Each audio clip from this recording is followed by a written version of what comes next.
We're still Facebooking it. Still Facebook. We're still Facebook. Any update on that? Any update on that? I spoke with them last week. They're working on it. They being KIT. Yeah. They were doing that last week. They do it for free, so Are they elected officials?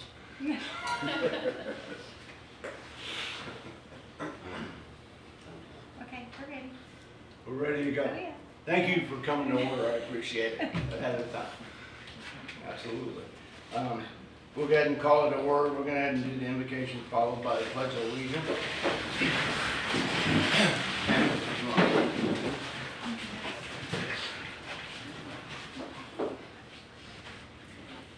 Let us pray.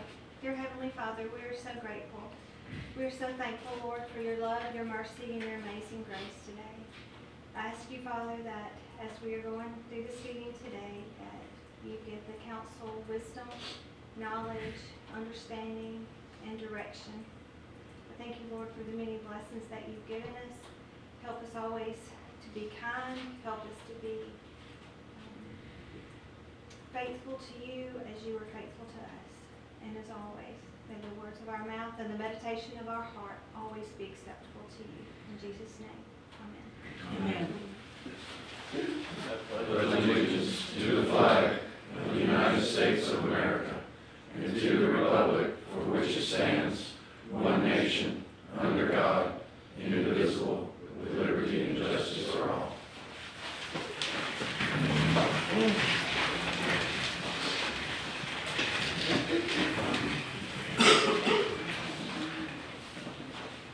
Tammy, take a roll, please. Mr. Cox? Here. Mr. Poseidon? Here. Mr. Adams? Here. Ms. Hamilton? Mayor Wolf? Here.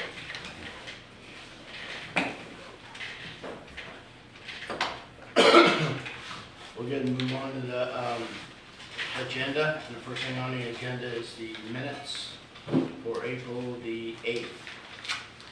We have approval of the minutes of April the 8th. Everyone reviewed? Very good. Yes. Yes.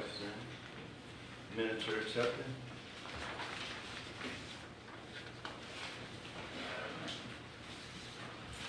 First thing on here is Seaside Market Grease Trap, and we have Mr. Lance here today.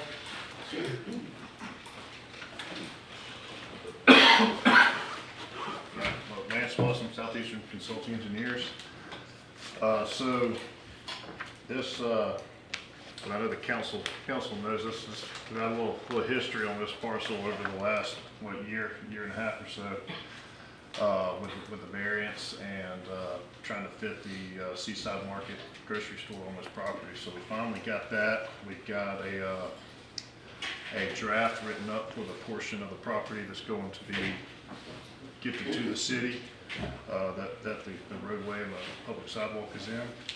And so now the last little bit of a hiccup that we have, or constraint really, is the grease trap. So the grease trap is more or less just a portion or part of the sanitary sewer lateral that's going out and just catches the grease from any cooking and keeps it out of the sewer system. But just the way that the building is shaped on the, I guess it would be the northeast corner, just outside the property, not to the edge of pavement, but where the Greek pavers will go, just outside the building, outside the property line, is where they are. This is really the only place that they have to put this grease trap. And I didn't see anything. I brought a couple of things to hand out if you guys want to look at it. I didn't see it in the packet, but this just kind of gives a visual, kind of an idea of what the grease trap is really like. Let me see if I've got it. Anybody else need one? Turn. So on the second page, the first page is just a site plan showing where it's out at northeast corner. It's in green, so it's outside the edge of pavement. It's flush with grade, with the ground. And then the second two pages just kind of shows the box, and all it is just very similar to a sanitation sewer box, just a manhole lids. And all it does is just catches the grease before it gets, so it don't get into the sewer system's gravity system. So that's what is being proposed, and before we move forward with the development order application submittal, we just wanted to run this by the council and, in search of approval to do this with some sort of agreement with the owner, George Durrett, of course, as far as, them being responsible for maintenance, which there's not, other than very seldomly pumping this out, there's really no maintenance, this is gonna be involved, but just an at-grade manhole lids is really all you'll see. Everything will be underground. And the request here is what? This is just an addition to the previous approval that P and Z and the city council gave? Yeah, the request is just to get approval to place it where it's shown on the plan. It's just, it's a foot outside of the property line on the city right of way, not all the way to the edge of pavement, and not impeding any future widening or expansion of that road. In that area there you're also putting in pavers for additional parking, is that not Yes, sir. so? Yeah, we're putting in some parallel parking on the north side for compact vehicles and low-speed vehicles, and then on the west side for full-size vehicles. Okay, so the parking being on the west side, you're talking about putting the trap more east. On the north side of the building, Corner. yes, sir. It'll be right outside of the entrance to the back entrance to the building, Okay. and flush with grade. How often does it have to be pumped? I don't know exactly. George would be able to answer that better. I'm not real sure on that, but I know this isn't a formal answer, but I've been to and seen a lot of restaurants in St. Joe and Mexico Beach in my lifetime. I've never seen anybody pumping them, so it can't be too often. And George has also vowed too, during this process for the variance, to get the variance, that his deliveries would be, 2, 3, 4 o'clock in the morning. So this could be, something where they schedule this to be pumped, well before hours or after hours as well. So this is an unscientific answer, but I have family who is a franchise owner of fast food. So they generate a lot of grease, and they only pump it every 3 months. So this isn't going to be a high volume grease producer, I don't think. As a Right, they'll have a little deli, similar to Piggly Wiggly, but smaller, because it's a smaller building. They'll have a little daily deli where they have chicken and stuff like that, I'm sure. Yeah, the key thing is hoping, it's a trap so that it stops it before it goes into our sewer system. Yes, sir. So it's something that there's a need, obviously, and I guess the council, do we have any other questions? Yeah, I have a few. Jason, go ahead. The first thing, you mentioned that it was a trap to keep it from our system. I'm looking, I see your line running, your main line running out to the street. Are you saying that's all tied into the same system? Yeah, so if you look, there's 2 lines exiting the building. The line just to the left on the page, that is just your regular sewer line. That's the main, yeah. And then just to the right, that will be the line from where, they have this, they're using grease. And that will go into the tank, and then the tank will catch the grease, and then the effluent from that will tie into the main ladder. Yeah, I kind of been looking at this because this came up before and then it got pulled, and talked to Mel, and I wanted to get the attorney's opinion because it's still in our right of way, and it's it's their grease trap. Right. So I know you're asking, eventually you're gonna be asking for a variance. It's not here today, but you're wanting to get our consensus on what's going on. I do have is there not, I know y'all have looked at this plan and done some things. Is there just not any way? There's nowhere. It's every inch is, and there was more property, but it was, that property was gifted to the city. And part of the reason that alleyway is, it's 30 foot. And looking at this plan, I know we've already approved some things, and you've got this low-speed vehicle parking, which is technically in the right of way. Yeah. That alleyway is super tight in that particular area. As you get down to you know, behind Mango's and theirs. What's Mango's doing? What's their trap? Do you I'm know? not sure what they, It's right there in back of that fence. I went over. okay. Is it It's above the same ground? size. It's above? Yeah, the mango's above ground. Yeah, that's what people look, all you'll see is manhole lids at flush with the pavers. Yeah, I guess all I'm talking about is it just, once it gets to city property, then And it something becomes, then it similar- becomes something that, Something similar has been done before, so when we designed the Driftwood Inn Uh-huh. rebuild, it wasn't a grease trap, it was more invasive than that, but the entire, if you're looking from the road at Driftwood Inn, the parking on the left, yeah, Driftwood Inn's property ends at the, you know, if you're parking at the back of the vehicle, you know, the back of the parking stall. The turnaround, the drive area, and that sidewalk is actually on city property. So the way we did that was, just like we're doing today, we came to the council requesting use of that property, and the council approved to use that, and if they added a sidewalk to allow the pedestrians to use that sidewalk. And it's just an agreement between the city and the owner that went through the council, and any conditions as far as maintenance or anything like that could be addressed in that. And that same thing would be done, and we would have to get with the attorney a little bit and make sure we write something up that would have removable or anything else, or if we wanted to call stop, pull it out, it had to be done. And of course, I just need to remind the council that what you're being asked to do is to allow a private party to put something on city property. So you need to consider that for any future issues that may come up. I guess my question is the potential of traffic to drive over this, is that box rated for traffic? It is, it's traffic rated. And the lid, that was on there. Yeah, everything's traffic rated. And I know you mentioned a concern about, you know, a public or a private item being on the public property. And I just wanted to reiterate the fact that there was more room on this property to do this. But right now, public property is on public usage is on private property with the road. And George has agreed to give this to the city, and so he just don't have any room left. well, I get that, but I don't want, I mean, I gotta say something about that. I mean, we gave variances to adjust for that road. Right, yeah, absolutely. I mean, that's kinda over with. I mean, Yeah. we've swapped and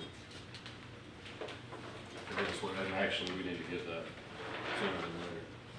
You have the But deed. we did that mainly because we want to move on and get a store Yeah. in our city. So we have reason making decisions. Yeah. No, I know. Do you have that deed? We can get it.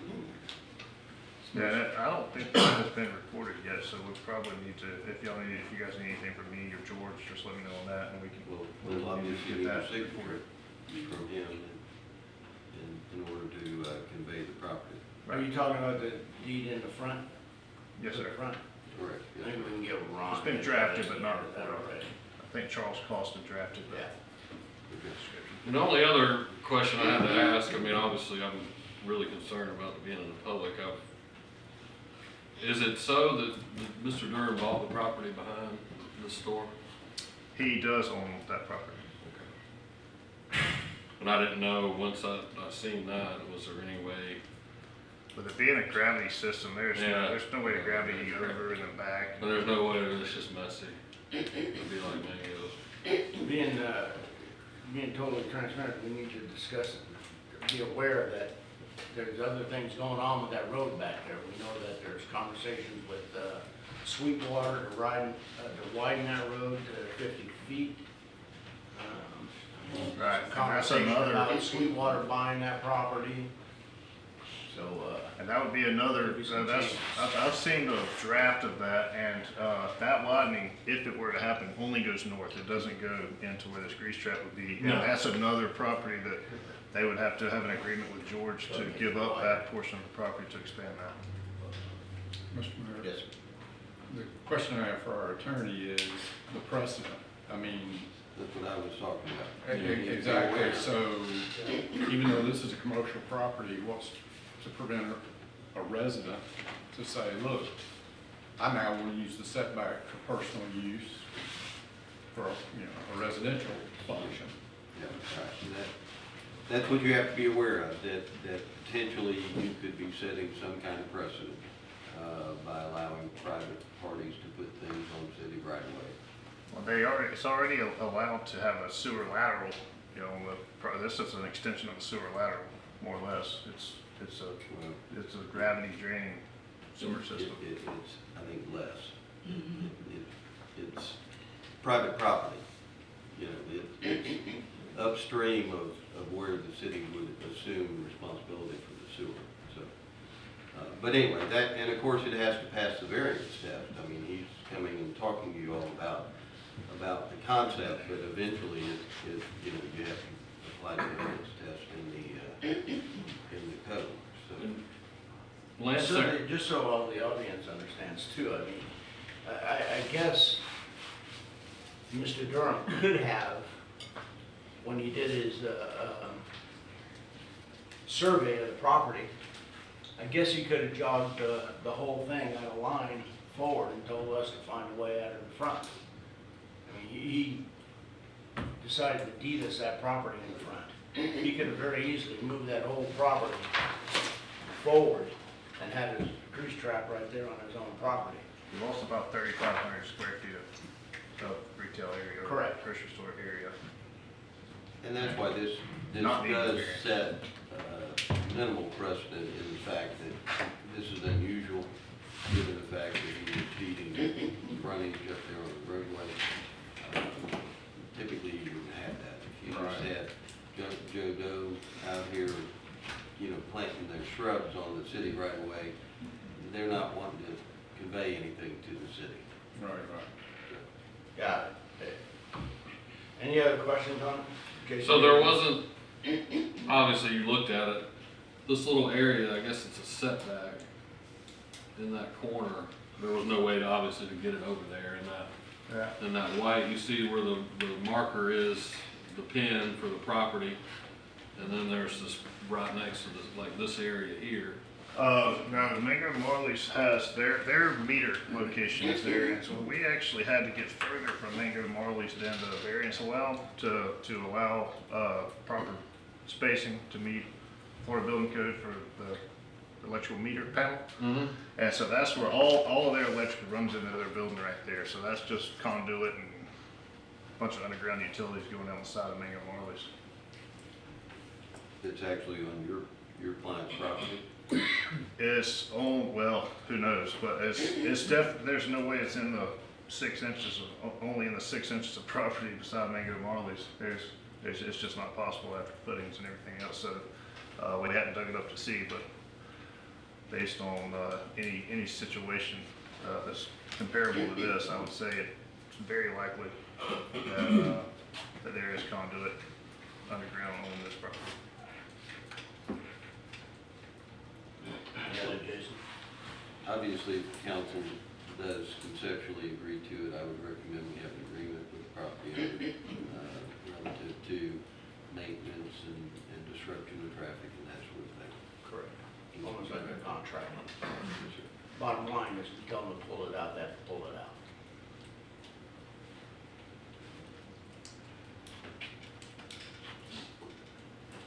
Any other input? But if you pulled it out and started it to function, would that be the case? They couldn't, Couldn't cook. When we Cook. find the They chicken. couldn't find chicken. That's right, well, that's important. but we already have a store, so. That wasn't nice.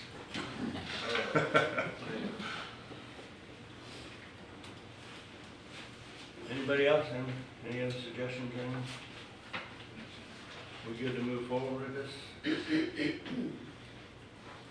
The next step is the variance approval, or a variance request. Well, I don't think the next step would be if you all conceptually are interested in this, to authorize me to go ahead and draft up something so that when and if it comes back for a variance, that you have something with conditions in it that you could also approve at the same time. All right, If possible. let's find out, where are we at with this? What's, update us on that. So they're finalizing some interior, architectural items, but as far as being ready for a development order submittal, our plans are ready, we've got elevations, floor plan, we got, you typically submit the elevations, the building elevations with the development order application. So we are ready to start submitting applications for development order. And you have the authority from Mr. Durham to do that? Well, we gotta get this squared away first, and also, have a conversation or some approval or some avenue to have the recording of the deeded property as well. So there's a few. Deeded little property and a grease trap contract have to be done, then you guys, Mr. Durham is okay with moving forward with the development? Oh, absolutely. And it don't have to be completed. We could submit the development order application with contingencies of finalizing those two items, but we could also, if it does need to go through the variance process, we could submit the variance application, development order application at the same meeting, and variance first on the agenda, development order application second on the agenda, assuming hopefully if the variance passes, then the next item is the development order application, and then from there it's just building. I think you've worked out that timing with the city administrator and Right. yourself. Is the council good with that procedure? I think we're good with that procedure, so I would go ahead and start to communicate with Mel, the city administrator, and start putting together how you want to present your development order. We will go ahead and start to write up a contract Yes, sir. as far as And I'd like to review the deed also, just to make sure. the front deed. Yes, sir. Okay. And I can, just so everything's, up on the top of Mel's email chain, I'll just forward that all over again, and that way everybody's got the latest. Go from there. Anything else from council before we move forward to the next agenda item? You good? Are you good? Thank you. Thank you.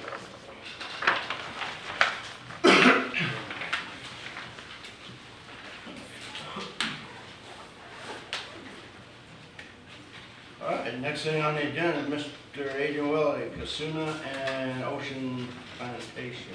I would ask, number one, are you gonna talk about both of them, or are you gonna, Well, what's the plan? I think we'll start, there are two entirely different requests, although they are similar. Their timing just really ironically lined up together. First we'll talk about Casuna, and I'm gonna just give a brief introduction on it, but I actually have my board president, Carolyn Kerr, and Matt from the board is also here, and I think they'll do some more speaking, maybe, if I don't cover it all. So I am the Community Association Manager for Casuna. We'll start with that one. Have been since 2019. There's been a lot of discussion since I've been there about what are we responsible for. Mr. Baber took our lift station. We used to pay for our lift station streetlights, stormwater, and sidewalks. He did take the lift station back when he was here. We had clarified that the county has on record that yes, they do indeed, the city does indeed own our streets, which led into the next part, which is sidewalks, streetlights, and stormwater. We have a large stormwater retention, I don't have a map, on the backside by our clubhouse that I think is probably, I hate to call it a regional one, because it's probably not regional, it's probably for my subdivision, but I think it does a lot more than my subdivision. That gets mowed, we have streetlights, and then of course we have sidewalks, which are in the right of way.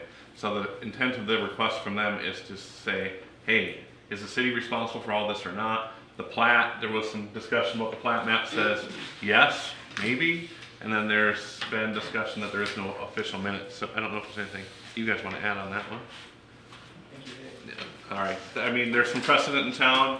I don't know if the city has taken the new streets by the RV park that's being put in that new subdivision. I don't know the status of that one. Salt Creek, I know the city is, I believe, taking those roads. Sugar Sand, of course, is not in the city. Yes. Yeah, you have questions for us? They're here, I'm here. We'll do that one first, and then we'll go to the next one after that. All right, so we're gonna talk about Casuna, right? Yes. Okay. Okay, to start, why all of a sudden, after 20 years? Well, I think it's been going on since I've been there.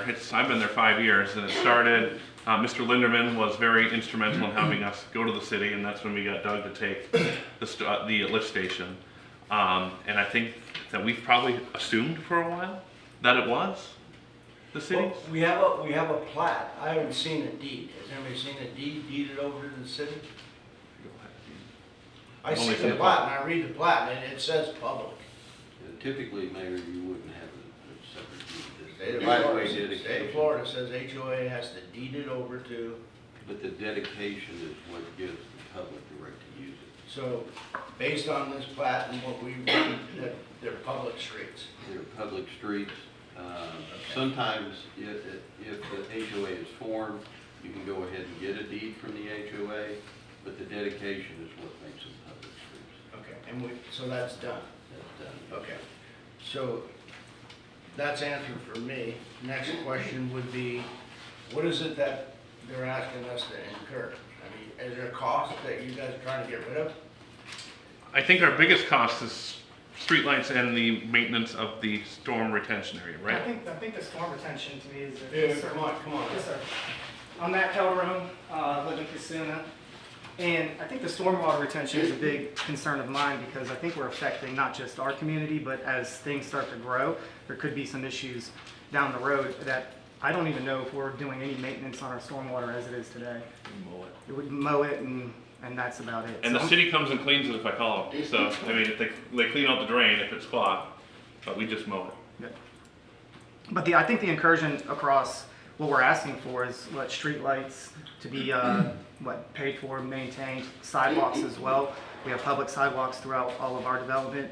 Some of them are in disrepair today, and we've been trying to figure out a way to take care of those. And then, of course, the last one being just the maintenance of those things, the stormwater as well. Just based on what we asked you, I mean, obviously you just answered the reasons have to do with some disrepairs that you have to have repaired. Have you done any repairs in the last 20 years? Oh, absolutely, yeah, Can absolutely. you give us all that information? Well, I don't know if I have some records, yeah. I mean, I've been in the neighborhood for about 10 years there, and this has been a topic of conversation annually. It's just been, how do we bring it up to the city? And then Adrian, like you said, he's been here 5 years, so we've sort of approached this as going through. Why the heck didn't you guys do it on day one?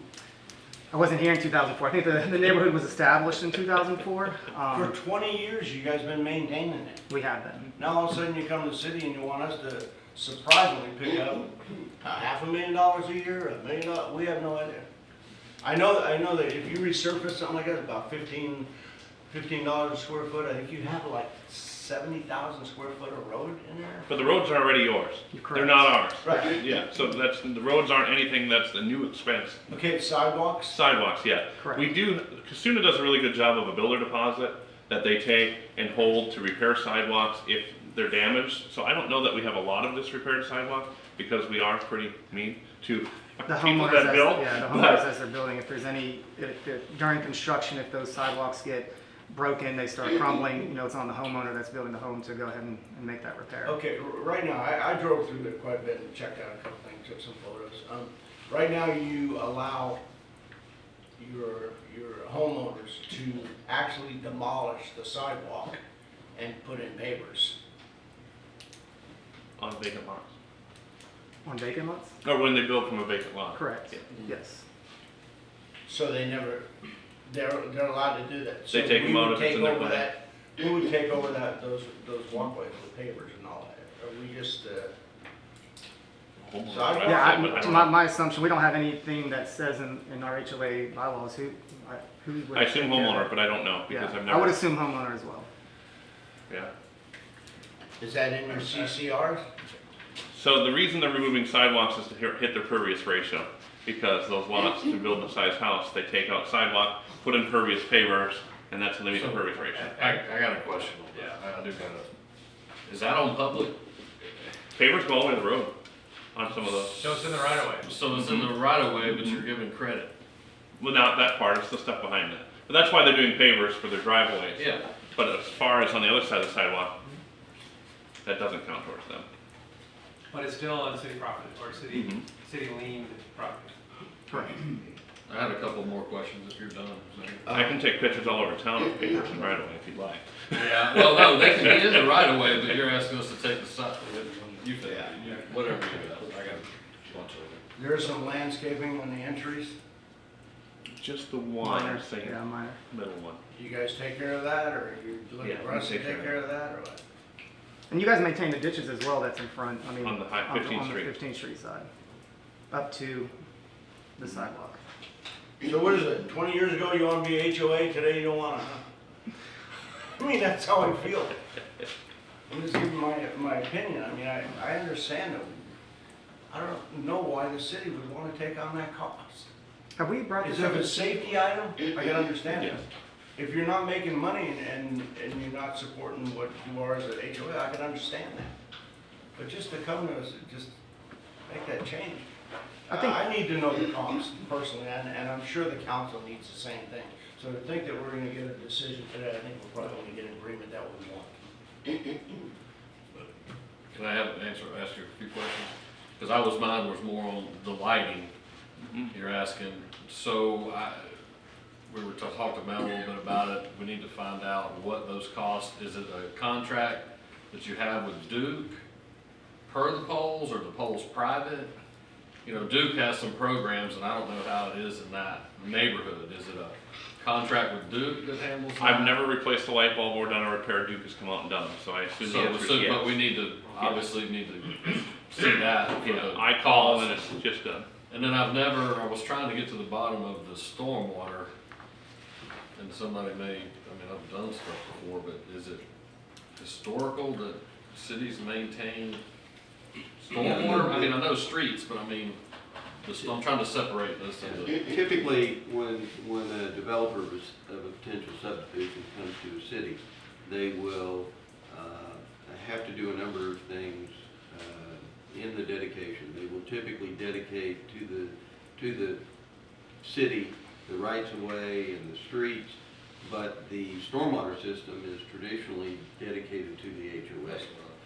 That is been consistent for many, many, many years, where the HOA is the one that assumes that obligation.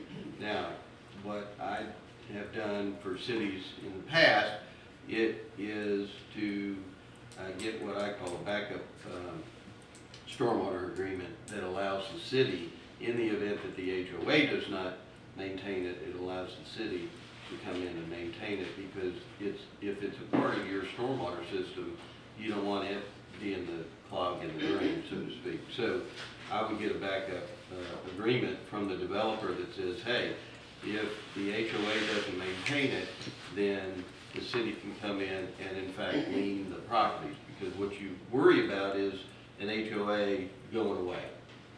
And so if they have the obligation to maintain the stormwater system and then somehow they dissolve or whatever, you have to have some teeth in your ability to go back and collect the money, and that's to lien the property. So, question on that. One more. Well, Just on that.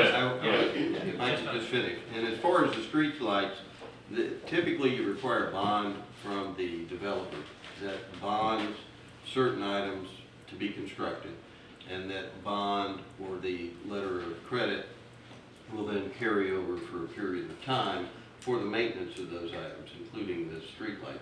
There will be a contract typically with your electric provider.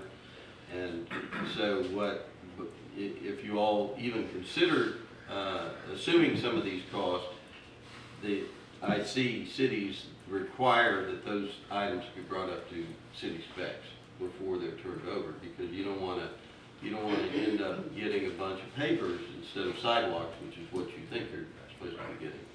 And the same for streetlights. If there was no bond, if there was nothing on the obligation of the city to assume the streetlights, then that's a decision that you all can make, whether you want to do it or not.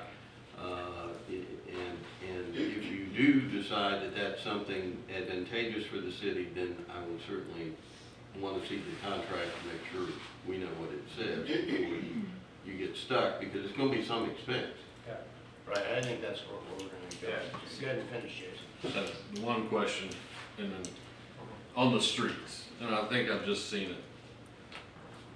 Apparently, we're saying we have the streets, okay? This may, I don't know if it'll cover the sidewalk, but it looks like I was gonna ask you the size, and it says it's a 50-foot right-of-way.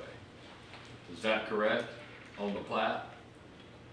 So, what I'm asking is, The sidewalks that are inclusive. are they already in the 50-foot Correct. right-of-way? I mean, do we need to look at, They are. Yeah. so, Typically. you know where I'm going with that. Mhm. We need to And this discussion of impervious surface and the homeowner being able to use that for their own personal gain should not be, Yeah, they don't use that part. Okay, just the way it sounded. Yeah. So that's all my one, we need to verify the right of way and what's included. I mean, we may already have to deal with the walks, and they need to be, we're gonna be, as brought up, I don't know what's going on with the walks, but then we got the lighting and then the stormwater, and I think we're, the fact that they're dedicated, at some point from the dedication, then there's an acceptance. So the city has to accept them for perpetual maintenance. So even though they're dedicated to public use, and they can't keep the public from using them, traditionally in a subdivision, you still have a period that then you have an acceptance at some point in time where the city officially accepts those items for maintenance. And apparently that's never been done. That's never been documented, then, the acceptance? Okay. Go ahead. So I have a question. You gave us a short history, Mr. Sloan, a minute ago about what you would do when, in a similar situation, when a HOA and it gets set up and a developer comes and wants to set the city. Would is the key term I heard. Sounds like what should have happened is back in 2004 when Casuna was actually set up. For whatever reason it wasn't, the developer's long gone. So I think they're here today to ask the question, what would you recommend we as a city do for them today? So does your answer change that you just gave us about all the things that need to be set up? Does your answer change for an HOA that never had that set up in the first place? The only thing that I don't know that you can get done today that you would get done from a developer before the subdivision actually gets started, and that is this backup stormwater easement. The other provisions, typically, if they bring the items up to city specs and the city's willing to go ahead and accept them at that point, then I don't see a difference between before construction and current. But the backup stormwater easement would be the issue, because you'd have to, in order to get it now, you've got a bunch of people that own individual lots. And, you know, the subdivision association cannot give you the right to have a lien on the individual lots. That's the problem today. All right. From there, Steve, Mr. Cox, do you have anything? No, I'm good. I just wanted to ask on the lift stations, not who is responsible for that. You said Doug. The city's Is that paying the lift generation? station. Mhm. Okay. The city took that back in 2023. And so that is documented somewhere that we're doing that. I think so. I hope so. I hope so. But we're it looks not. like there's an easement. And this was the next step, and Doug left. Mel knows about it. He had it last year when he was here, so this has been going on for a while. And the neighborhood's grown, I mean, exponentially over probably the last 5 years. And that may come where the 20-year gap has been, is it's only been a handful of homeowners there in this HOA, so. Now we're getting asked a lot more questions. All right. It looks like we probably didn't exhaust ourselves here from asking questions. I'm sure we could ask a lot more. I bet more will come on the next one, Yeah, right? but I think what has to happen, my suggestion would be that we meet with your council, and my suggestion would be, I would ask that I do that with the city administrator and maybe the attorney. We get with you guys, if I can get authority from the council to do that, we can sort out some of these questions that I believe this council has already brought up. They're very good questions that need to be answered. And I can pull numbers for you guys too with whatever you want specifically that I have record of. Absolutely. We would absolutely want to know the costs going into this. Yeah, and we can bring all that back to the council and make a decision of which way to go. I will tell you that personally, I read that, and you're public. You guys did something wrong in the beginning, and it's being paid for right now. And it looks like the city's going to probably end up absorbing some costs and taking this over. But they probably should have done that 20 years ago. We saved you 20 years of money. Yeah, exactly, we did. So we need to sort that out. And Councilor, are you okay with that? Any input? Absolutely. Just to be clear, when you suggest they did something wrong, is that the pavers? Well, 20 years ago, I I think it was think set 20 up. years ago, they Finalizing the should step have up. went through all the procedures that we just talked about. And it should have been Very done. good. All right, you And might have Adrian another- makes a good point. Obviously, we've saved some money over the last 20 years, obviously. Because when you take over, in the state of Florida, when you take over public streets, you take over the lights. That's part of it. Right. You guys been paying the lights. Yeah, like all your streets on the other end of town, you're paying streetlights on. Right, absolutely, yeah. Although ours are pretty decorative, but you know. So if the council is good with that, we go ahead and move forward. Mr. Attorney, have any input? Yes, sir, I think that's appropriate. All right. Well, you might think of another question on the next one. Thank you. But All right, so the that's next one soon looks as- different. Thank you. The As next, soon as, the next language looks different on there. yeah, let's go ahead and start that. So the next one, I will admit right off the bat, I've only been involved since the 1st of January of this year. I came to my first board meeting back in February, or March, and was said, hey, get the city to take our roads and our bridge. And I said, you guys have speed bumps, you'd have to take those out if you're public. And anyway, so with me today is not the president, because he has a little conflict and can't help us out. So we have Maggie from the HOA, she's here from Ocean Plantation. They are requesting similar to the same, they do not have sidewalk. They have speed bumps that would have to be removed, and they have a bridge from Joe Drive. I also thought the timing of this was interesting because you have a topic on maintaining a ditch on Joe Drive later in your agenda. So this is somewhat affects us as well. And this Hey, is Maggie. Good morning. I'm Maggie Richmond. I live in Ocean Plantation. Address is 118. So thank you for having us today. So as Adrian said, we started talking about this with him as he took over our property management in January. This is something that our board started discussing last year. We are a new board. And I will tell you, this neighborhood, the roads were paved in 2005, and we do not have a single resident still living in that neighborhood from 2005, 2007, early on. We got together and talked about the long-term viability of the neighborhood. What were going to be major headwinds in the future for our community, and the roads and the bridge were the main topics that came up. Private maintenance of roads is not something that I think residents in our community is their strong suit. I know that that's something that the city has taken on for the balance of Mexico Beach, so we're here today with this request. I did run a cost estimate, a 30-year cost estimate for a repaving, 6 times patching on the neighborhood. High end was around $300,000 for lots of patching, paving, road work. Now, the streets are in very good condition. We haven't done any road work on those since I've been in the neighborhood for 5 years.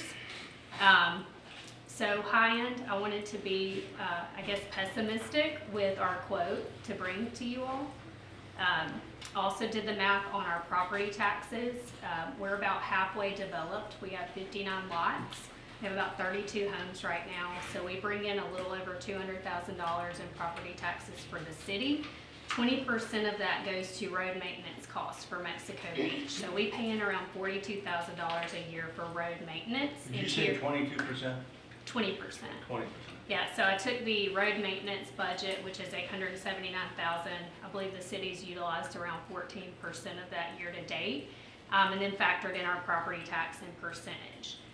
So if you back out cost, it would be around $1,000 per year for the next 30 years for the city to take over the streets. You know, we just want an equitable solution. As we are paying property taxes. We know we get to use all of the streets in Mexico Beach and don't have to just fund our neighborhood. But just long term, a lot of our residents are on fixed incomes, they're retirees. We do have savings, so that's good for us. But from a long-term perspective, I think the cost would be much lower if the city were to maintain the streets. Another thing would be safety. So some of the enforcement for traffic violations can't incur on private streets within the neighborhood. The Sheriff's Department does a fantastic job of patrolling our neighborhood multiple times a day, so we feel safe. But I would say there's some things that they can't enforce because the streets are private. That's a concern for residents, right? We want to ensure that we're safe. I have a young family, and I don't want them to get run over by a car because they're speeding around the neighborhood. Or if someone's in the neighborhood doing something illegal, I want the Sheriff's Department to be able to come in and enforce that. I would also say from a liability perspective, we get a lot of just leisurely folks coming through the neighborhood. Sightseers, golf carts, people walking, families. We've had 20 years of public usage of the street, so we're not gated. We've had public access fully for 20 years, even though we're private streets. We don't have any signs that say no trespassing, no entry. We've welcomed the public to come through our neighborhoods, which is also another thing that could put wear and tear on our streets. Where was that thought process 20 years ago? I don't know. I hear you, but I want to know, where was it 20 years ago when you decided as an HOA you wanted to be private property? Do you know what I would tell you, Mayor Wolf? I know our covenants and restrictions, our bylaws back and forth. I get in the weeds with our documents. Not in any place in our documents does it talk about private streets, private roads. That document is something you would have to go track down and search for. It is not presented to people who buy lots in the neighborhood or homes. It's not something that a real estate agent is going to inform a new buyer on. So the majority of people that move in our neighborhood have no idea that the streets are private when they purchase. And I do think the plat there does not say this language in Oceanside. The plat does not. I have think- pulled the plat I think before. Casuna's on it. And the other part, just to throw in, is a lot of people come to you on private streets when the streets are falling apart. Ours are not, and I also believe we are the only paved private roads in the city.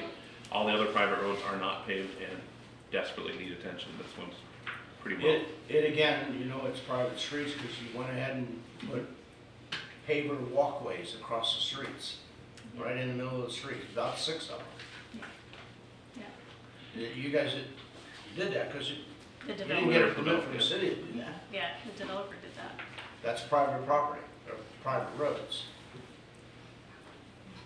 I really struggle with this. You want to be an HOA, and now all of a sudden you don't want to be one. I personally struggle with that.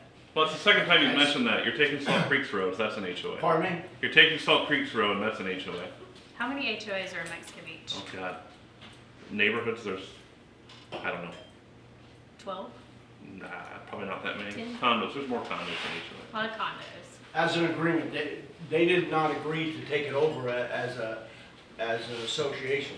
This Correct, association decided to take it. They wanted it. So it's not that they It's don't the want to be They an have HOA. speed bumps It's- in the street that are not authorized by the city.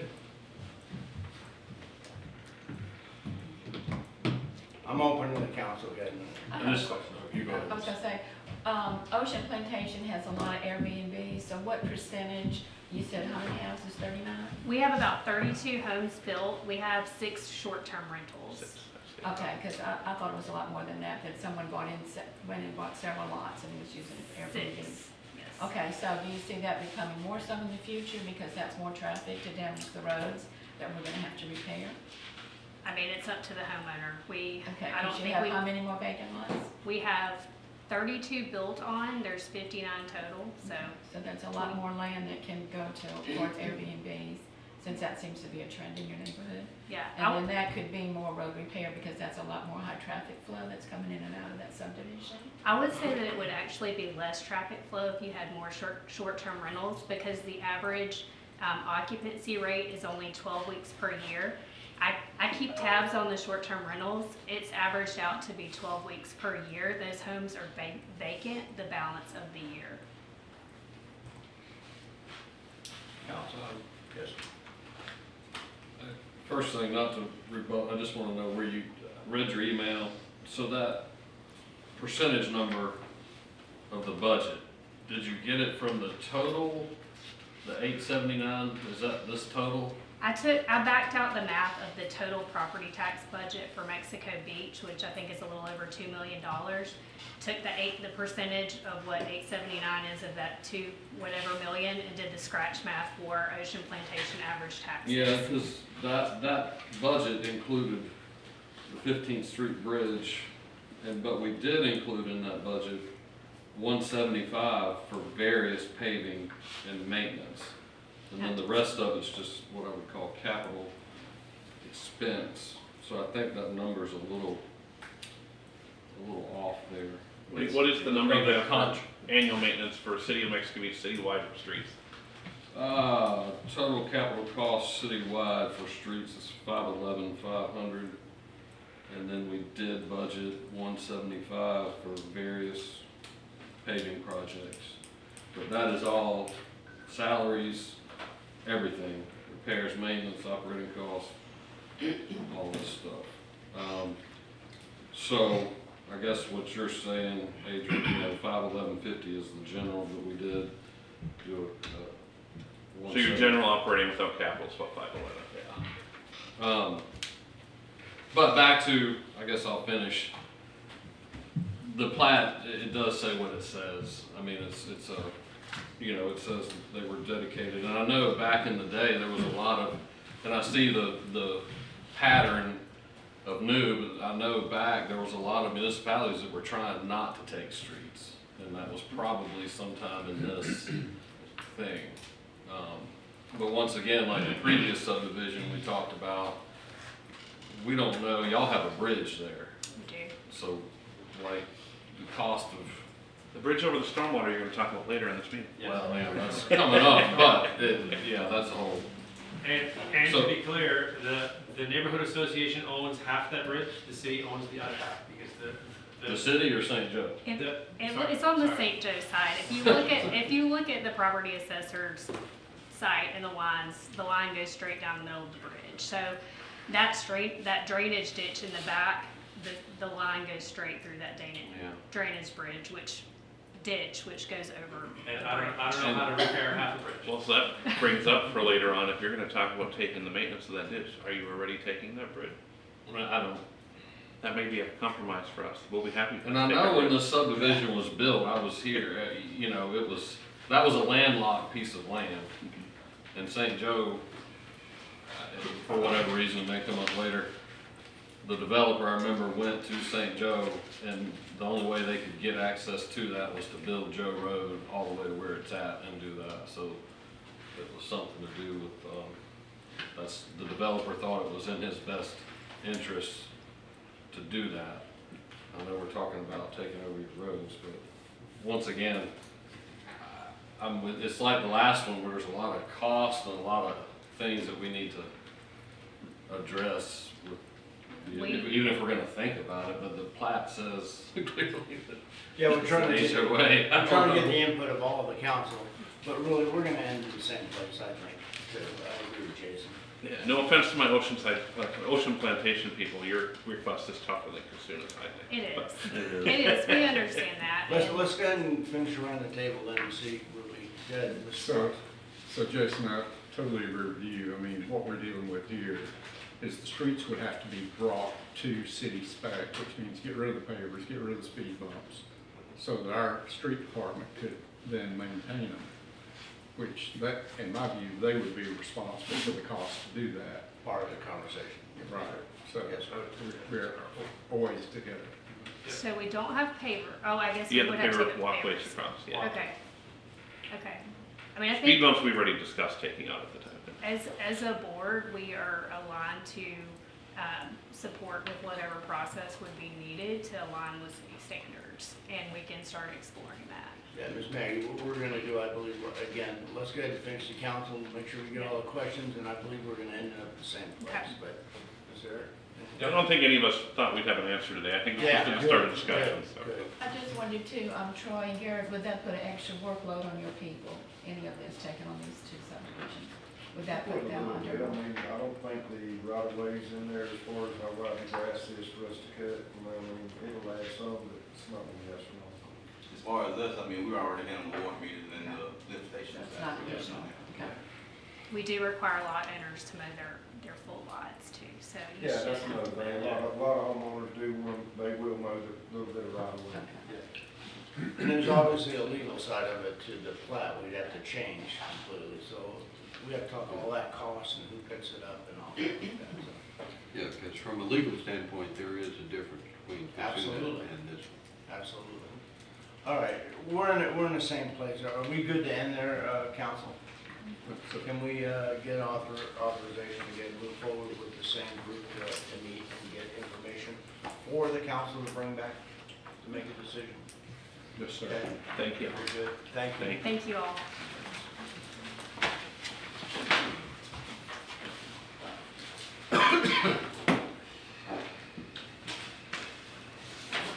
All right.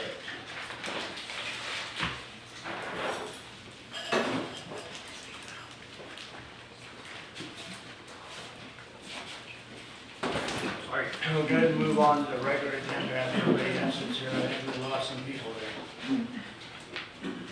A few homeowners.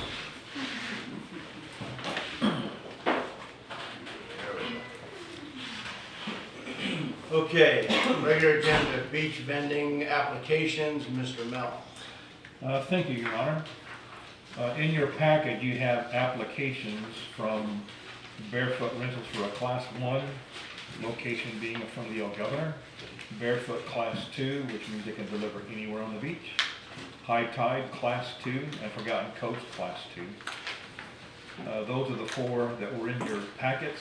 We also have an additional one from Crazy Beach Wave Runners, which we received yesterday and finished today. But when it comes to the first 4 in the packet, would it be advantageous for us to make one motion to approve them all the 4? Or would the city attorney prefer we do them individually?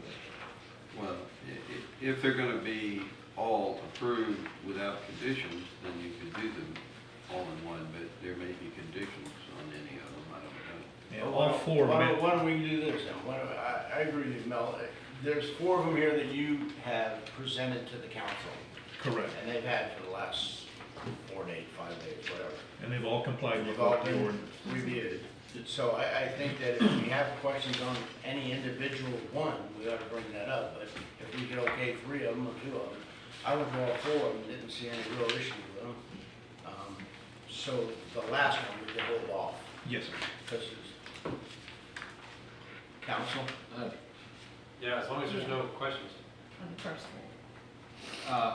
Yeah, on the first, I just happened to notice that the box just wasn't checked on the Class 1 for Barefoot. The insurance box was not checked on the Class 1. It should be checked. It is good? Yeah, my error. No, I was just making double. That's come up on other. Other than that.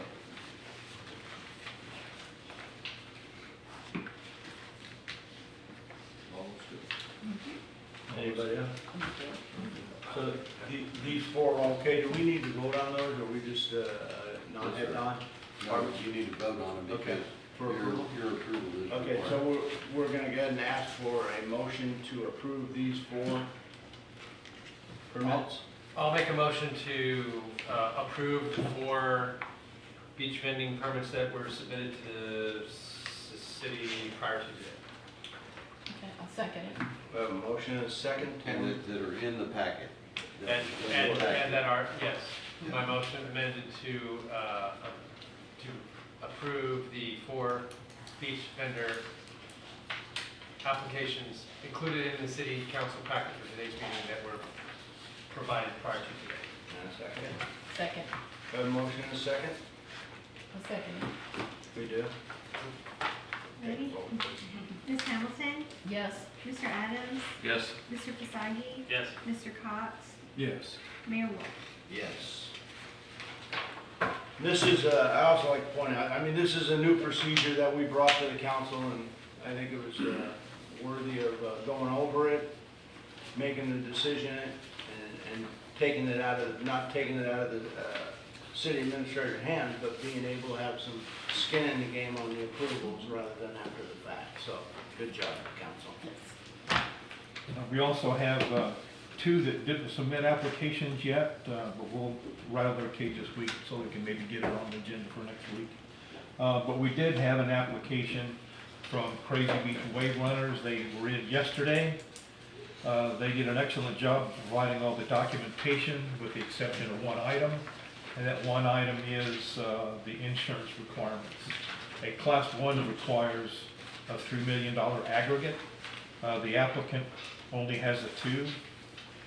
When they've submitted that, they wanted me to let the city council know that when it comes to other municipalities, what they do, Panama City Beach requires just a $1 million per occurrence. Bay County, $250,000 with $1 million aggregate. So their standards are much lower than what ours at the $3 million. So just throwing that out for your knowledge for whatever Wasn't that, Tim, didn't you have a discussion on why we came up with 3 million? How did we come up? Well, yes, ma'am, the insurance cost today, or the insurance that's provided today is quite a bit higher than what was in your original ordinance. It's up to y'all as to the amounts you finally end up with, and then the current code, as Mel says, it's 3 million aggregate. If you are considering doing something different, for one, you should consider amending your ordinance for all. So if you want to come down off of the 3 million aggregate, I don't know if, I have not independently done any research on this. Mel, have you verified what is being provided? I haven't gone on to verify, but this is a copy of their ordinances. Okay. So it's up to you. If you're going to do it, then I would recommend you do it in the form of an amendment to your ordinance, to your code, to reduce that so that it applies to all. We've already went through this procedure and went through the ordinance, asked questions. Correct. Spent time on it, made a decision, and rewrote the ordinance.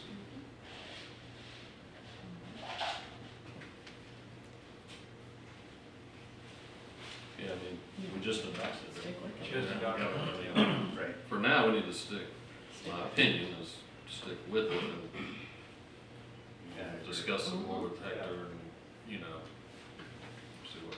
And maybe we can we go ahead and, a question, can we conditionally approve him provided that he ups his insurance, or does it need to come back? I mean, you would have to verify, but then we have to, ordinance says that we have to approve it. I think it'd be okay. I think that we could approve it based on him meeting the 3 million. Meeting the 3 million. Yeah, that's what the ordinance says. That's what I mean, Yeah, I agree. just so we don't, Yeah. if he decides to do it, he can turn it into. So there's not a question of what we've adopted as a motion, so let's get off of that. Yeah. And go ahead and move on to the question of, do we want to approve this, this permit? So, I'd like to weigh in. We just approved a tranche of 4 applications, including a Class 1. And that Class 1 applicant met $3 million They did. liability. And it's going to come out wrong, but they're just kayak rentals. This is a parasail with that big old parasail boat out there that we've all seen out in the Gulf. And wave runners. And wave runners. I would say there's probably a little bit higher liability for a parasail runner. So if we required, plus we just passed this, and while I'm always willing to consider variance and conditions in general, I don't think we should do it right after passing this new ordinance. I would say the parasail operator needs to have the appropriate amount of liability. Okay, let's go ahead and look for a motion to approve or deny on this request of permit as written and as current ordinance. That goes back to where I was, my motion would be to approve Crazy Wave Beach or runners and parasail based on the current insurance limitations, and if he's willing to, to come up to the 3 million, then we give Mel the authority to issue the permit. Okay, there's a motion to approve based on the current ordinance. Conditioned upon him complying with the current ordinance. Condition. Is there a second? I'll second it. Motion is second. Amy, take the roll, please. Alrighty. Ms. Hamilton? Yes. Mr. Adams? Yes. Mr. Fasagi? Yes. Mr. Cox? Yes. Mayor Wolf? Yes.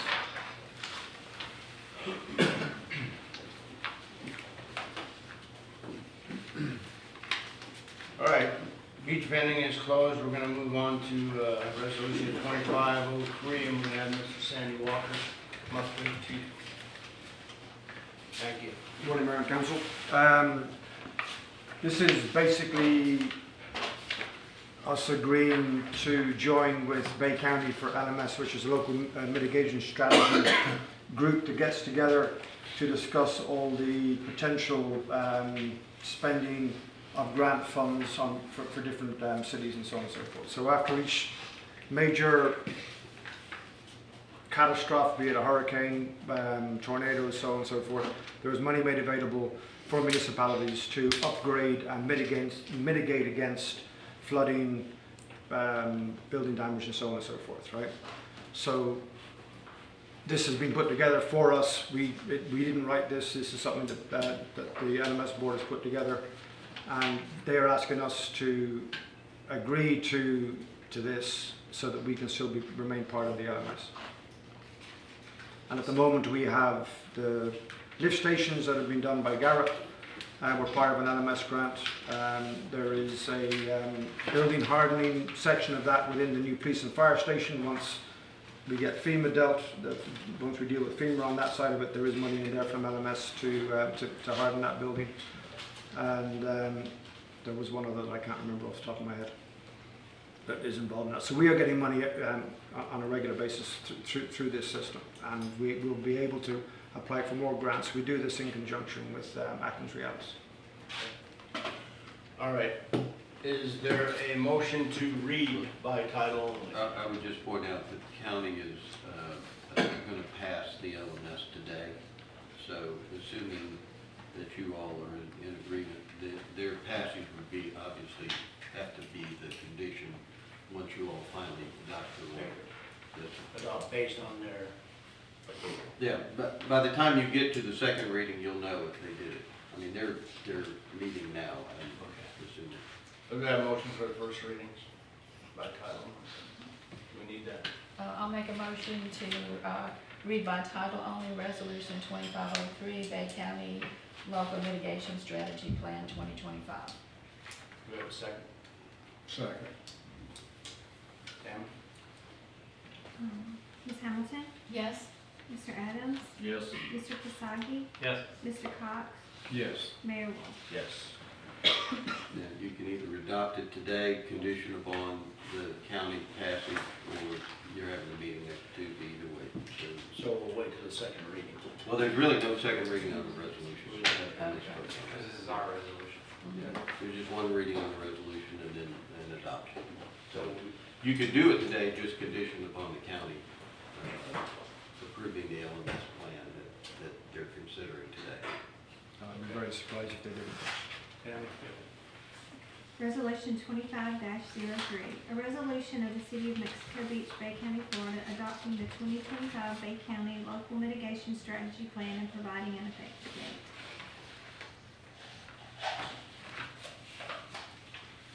Okay, do we have we need to guys open this up to the public. Is there any comments? Any questions for Chief Sandy on this resolution? They meet, quarterly for discussion. It's also open to the public. If anybody in the public ever wants to come in and has ideas of things that need to be done. And there are improvements, the money is used for improvements across the whole of Bay County. It's a very worthwhile, very useful thing for us to be involved in. Okay, we're going to close the public, open the table, anything at the table? Yeah, I'm just curious, if we're about to vote on this and we would be subject to this agreement or the availability of funds, what's the agreement today? Like what Basically, so through Atkins Realis, the city will come up with different projects that may need doing. They're put forward to LMS. LMS agree or disagree to put them onto the list. We then go through all the hoops that are necessary for that grant and the application, so on and so forth. If we get that grant, it is then monitored by LMS to make sure that we are doing everything that we need to do and that we are pushing forward. It keeps us on track, and it enables everybody within Bay County to know what's going on in the region. So it's it is a way. There's a part of this that if we're not involved, if Bay County itself is not involved, no parties are not involved, that we don't get these grant funds. Okay. So it's vitally important that we are involved. And and we are getting projects done through LMS. So the county is providing oversight to us, but they're also helping us either stay on track or even. They basically chair the meetings and make sure that things are being done. They keep on top of it to make sure that we're meeting all the deadlines and all the necessary information is being put in the right place. Yes. This is a yearly project, you get to do it again next year. Very good. Are we good in anything else at the table? Do we have a motion to approve or deny and with conditions that I think we're being asked based on the timeline? If the motion is made. Okay, so we're gonna make a motion to adapt Resolution 2503 for Bay County to submit to FDEM to forward to FEMA with what are the conditions? So you're going to adopt the resolution 2503. Okay, that's really all I have to say. And the requirement is that the county also adopts that in order for you to participate in their plan. That's correct. So because it's going to be effective immediately, presumably they're going to adopt it, as Sandy said, they're adopting it today. So from a timing standpoint, you know, I'm not privy to know exactly what they're doing, but I'm assuming they. So based on city approval. Before they go through the FDEMs, every party involved will have to adopt Every this city in resolution. Bay County is going to adopt. Otherwise, we're back to square one again. So Based on the overall approval? based on the approval of the county and your participation, you make the motion to adopt resolution 2503. Okay. Okay, so we're gonna, based on what now? I'm sorry, I didn't get On the county's overall approval of the LMS plan that they have, and you're going to participate in that, you'll adopt resolution 2503. Okay, based on the county's Adoption of the adoption. overall LMS plan. Okay, and then we would also approve to adopt resolution 2503. Correct. Is there a second? I'll second. Can we take the roll, please? Okay, Mr. Cox? Yes. Mr. Cassandra? Yes. Mr. Adams? Yes. Ms. Hamilton? Yes. Mayor White? Yes, thank you. You, Sandy? Thank you, thank you.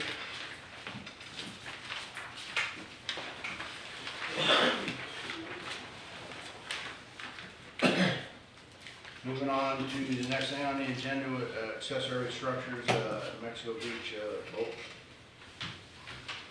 houses. Mr. Mel? Yes, thank you, Your Honor.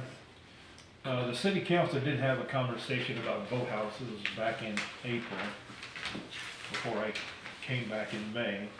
There was no action taken at that time. We currently have several applications for boathouses without a primary structure on the adjoining lot to the canal. Boathouses currently are considered an accessory use to the primary use of the lot.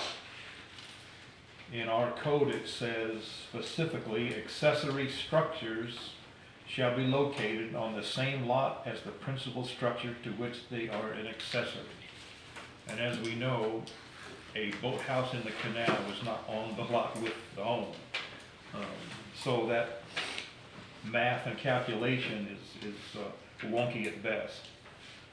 And because of that, if the council so desires, we can look at, on the staff level, getting some language changed in the LDC to accommodate boathouses outside of that being an accessory structure. I would, my side of it, and we have to get all the council's input here. My side of it is, that we did discuss this, when Mel said, on that date. We talked a little bit about those lots that are on the canal. The 4 ones that you have requests for are all water property. Correct. On the canal. Right. This is not something that's being done in Grand Isle or on 5th Street or something like that. Our ordinance fits the residential areas that do not have water on it. It does not fit the lots that have water accessibility on it. So to think that we could have an empty lot, I go down, I buy an empty lot on the water, and I wanna put in a boathouse, and I can't do it until I build the house. Well, guess what gets in the way? The house. It's a lot easier to build the boat ramp than build the house. So I think that what we're asking here is, do we want to change the ordinance to accommodate those homes on the canal that want to build boathouses? And my thought process would be yes. I hate to spend $1 million on a lot and not be able to put a boathouse on it when I'm on the water. And more importantly, the fact that, you know, they're requesting to have the boathouse without the primary home being built at this particular time. Yeah, so I did a quick drive around, and that's what, it's hard for me to tell, but it sounds like we have a couple, how many do we have right now? Lots that have a boathouse and no primary structure, how many do we have? I didn't take account of that, but we have 4 applications for that right now. Okay, yeah, I saw at least one, but. We do have some that have boathouses that used to have houses before the storm. They have rebuilt their boathouses, but they're now getting around to building their houses. Right. Down at the end of Miramar Circle, Miramar Drive, Right. there's been a boathouse in there for a while, and they just drove the piles within the last month. So they got themselves back in the water, then they sorted out their house. So it does, there are some agree, but there are houses coming back. Okay, so in those situations, and I know, Mel, you may not have been in office when this happened, but in those situations, post-storm, where the house was leveled and the boat house was either leveled or damaged, and they decided to rebuild it first with the idea that they would build a structure, what was the city approval process to do that? Was it just kind of like, well, we got an ordinance, but... You were allowed to put back what was there before. Now, is that subject to the 51% rule, or just you're allowed to put it back there? Based on the hurricane timing, we're allowed. No, you were allowed to put back what was there before, as long as it met code. But So- if you were within the same footprint, you were allowed to put it back as long as it worked. So even if you're over 50.1%, you were still allowed to put it back. Okay. So that's obviously what some of them Yes, is. sir. Well, I have some discussion on it, but I didn't know if we should do the public first, or do y'all want to go ahead and discuss mine now, or? No, this is just an open conversation, so. Okay. Just some history. From what I know is after the storm, we did allow, there was a program that allowed people to build their boathouse back. A lot of them were boathouses that were already there, and there was some that it never was adopted, apparently.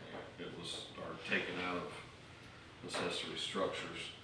So, and to y'all ask how many, I don't know exactly, but I know of 6 approximately that are already, that are there. That are boathouses without a house on it. They've been there for quite a while. I did look at some of them, if y'all driven around, most of them from what I could gather. Once they've done that, they did landscape. The property is very manicured and well kept, so it, helped obviously the people that were doing it are maybe taking better care of their property than if it was a vacant lot. The other thing is, just like Mel, he put it all together here, when you read through the accessory use section, most of the rules that are in there just do not even pertain to this. I mean, so, I looked at all that with Mel, and Mel gave us a few other pointers that out of Bay County, that how they address theirs. And they do allow it to happen over there. So I guess y'all hear me. I would be for allowing people to build these houses back. I think there's a little bit of a tax value for it. They're obviously going to pick the structure up on the tax property appraiser, and I don't see where it could ever come into make a property non-conform or be an issue that, because it's not in a setback. It has nothing to do with any of that. It's not like we're approving something that down the road it might cause a non-conforming issue. So that was briefly some of my comments on that. I think we allowed it to happen before. It was just didn't get, I didn't even know it was in the accessory, listed as an accessory structure, but apparently it is, so we need to correct it. So my question for you, Mr. Sloan, is it better for the council to address this through an ordinance? Yes, sir. It'd be an amendment to your. To our land development LDC, code. To provide, basically, additional exception to accessory structure, or some other process to carve out. But it should also then be included in the land development code, that Well, ordinance. if that amendment would be of the land development code. Okay, gotcha. It would have to be done in there. Gotcha. Yes, sir. Doesn't have to go to P and Z. Well, technically, it should go to P&Z. Okay. Yes, sir. That's where I was going. That's what I figured. P&Z kind of backed up and took a different tack than I think you all originally had them started on, and they're starting at the beginning instead of looking at your 10. Well, that's open for conversation. But, Tell me what they did. yeah, I listened to it. I think I made a mistake. I should open this to the public. Does anybody have any on the boathouse accessory change that we're talking about here? Anybody have any comments on it? Come on up, Miss. Go ahead, Bob. No, go ahead.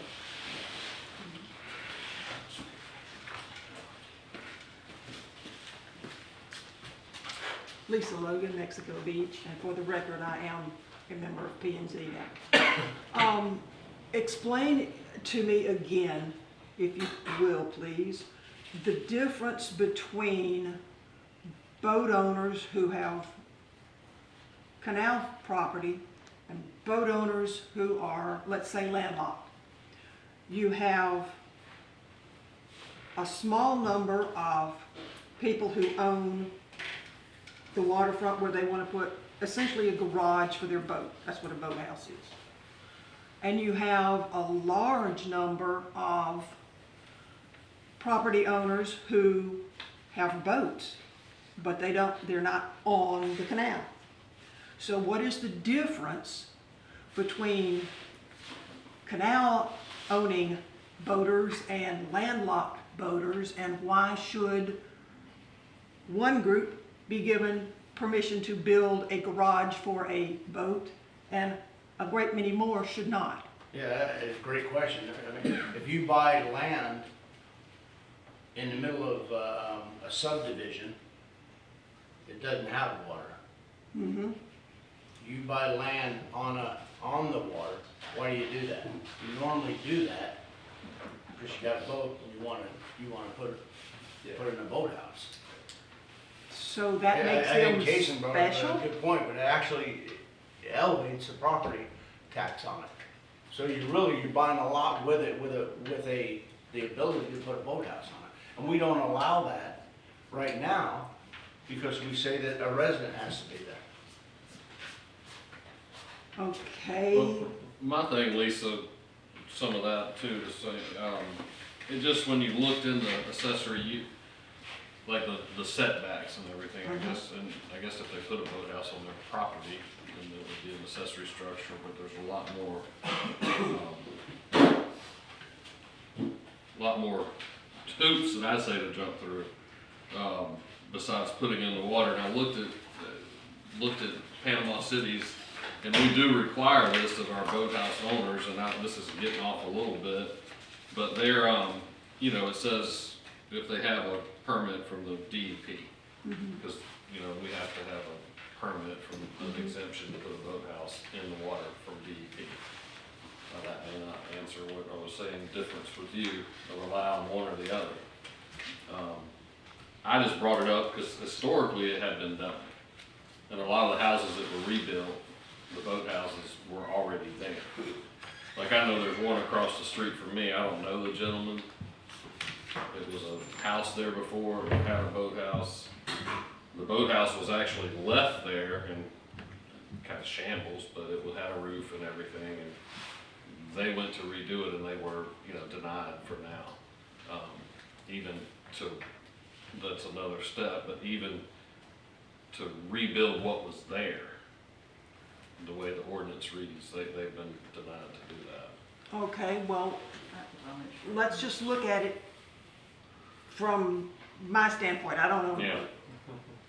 Yeah. You have a garage for a boat on the water, you have a garage for a boat on the land. They're both considered accessory structures as far as the current ordinance goes. What makes this smaller number of people special enough to get an exception to build a garage for a boat on the water without having a house on it, when the people on the land do not get that exception? It's not. Lisa, can I go ahead with, I think you answered your own point there. There is a way in the city for us landlocked people to have a boathouse on our property. But functionally, you have to have a big enough piece of property to fit both your house and your boathouse. The boathouse that's on the water has nothing to do with impervious surface or any of that, where the fact that my land is landlocked and I don't have room because of setbacks to put a boathouse, my only option would be to buy the other lot, have it replatted together, and then it would all be part of the same parcel, as I understand it, going back to P&Z days. So functionally, you're not, I don't feel like being oppressive toward a group of landlocked people. It's just those fortunate enough to have waterfront property have an advantage of being able to have a boathouse on the water. So I have another question. Lisa, stay right there, because I may want to hear public comment on this. So, Rich, you led this conversation off about the idea that if you buy waterfront property and you want to build a boat house, and then you want to build a house, but you typically need to build a boat house first, because if you don't, then you get the house in the way. So I get all that. So that seems to be one subset of people we're worried about. But then there's also people that won't do that. They'll buy the lot, they don't have any plans to build a structure. They just buy the piece of dirt next to the canal, so they want a boathouse, and that's all they're ever gonna do, and they may landscape it and mow it and keep it clean. But do we want that as citizens? Do we want somebody to come in and just buy a piece of dirt? They have no plans for the dirt other than just to anchor a boathouse that's on the water. Because that is a question I think we need to ask ourselves before we consider changing the ordinance to allow the audience that you mentioned. But then there's also folks that are not going to participate, and they just want a boathouse, they just want dirt. Is that what we want? I would love to hear public comment on that. You got a comment on that? That's one that I had not thought of, that I would have to think about. I'm not gonna give you an off-the-cuff answer to that, I'd have to think about it. Right, Don't know? We always value your opinion, Lisa, but I would love to hear from others about, is this what we as a community want? If we make this change, I would say there are going to be people that will, maybe a small number of people, but they will buy that piece of dirt just for the boathouse, and they don't care. That's all they're gonna do with it. Is that what we want as a community? Just a question. They don't care. These are people buying $1 million properties and putting in a boathouse. This is a fishing village. We find ways to not do stuff. Yes, ma'am. Nancy Falk, Mexico Beach. I agree with both. I understand that you do need to build your boathouse before your house because you can't get around it to build it. But I also have a concern that, as Mr. Adams said, there's been some boathouses here since the hurricane that have not built their houses back yet. So my only thing would be, they would need to build them back within a 3-year, 5-year, whatever period of time that the council see fit, because that way you would avoid just the boathouse. But you know, after the hurricane, there was a period of time that you could put back what was there. That did end. It did have an expiration date.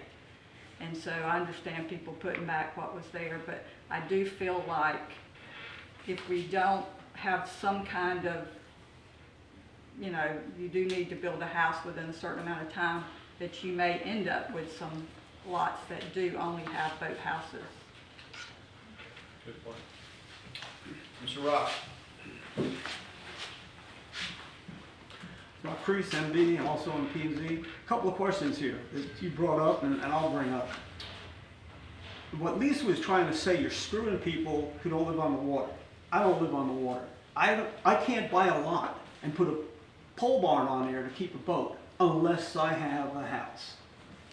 You were the city administrator back before the hurricane when I got screwed. I came here, had $35,000 worth of pilings in the ground waiting for my house, but I couldn't even put a shed in my backyard because I didn't have the house. I mean, that's kind of stupid. So I mean, you're going to bend over backwards for a handful of people living on the water. So why not change your whole shebang and say, if you own an empty lot, put up pole barn, put up a garage, put on whatever, and keep your boat in it. It's the same thing. You look at Sweetwater's going to have, what, 158 houses? People could buy 158 pieces of dirt and put in a lift and rent it out. Never have an intention of putting a house up. And just rent it out to somebody else while their property goes up in value. So there's got to be a whole time limit on it. If I can't put something on an empty lot, why the hell should anybody else? You're mixing this up. It needs to all be good for everybody. You need to change the whole damn ordinance for accessory structures, let people do what they want to do. If they want to put up a boathouse for an RV or a boat on a landlocked, let them do it without a house. You're doing the same thing. Or put something in there saying you got to get your building permit, you have a year to start your house, we're going to tear your boathouse down, whatever. And you can't rent it. If it's going to be your property and it's going to be for you, it's yours. You're not going to rent it out, make money while it just sits there as a piece of dirt as your property value goes up and then you sell it. So you've got a whole bunch of issues here to look at. Thank you. Thank you. Any other comments? Move back to the table.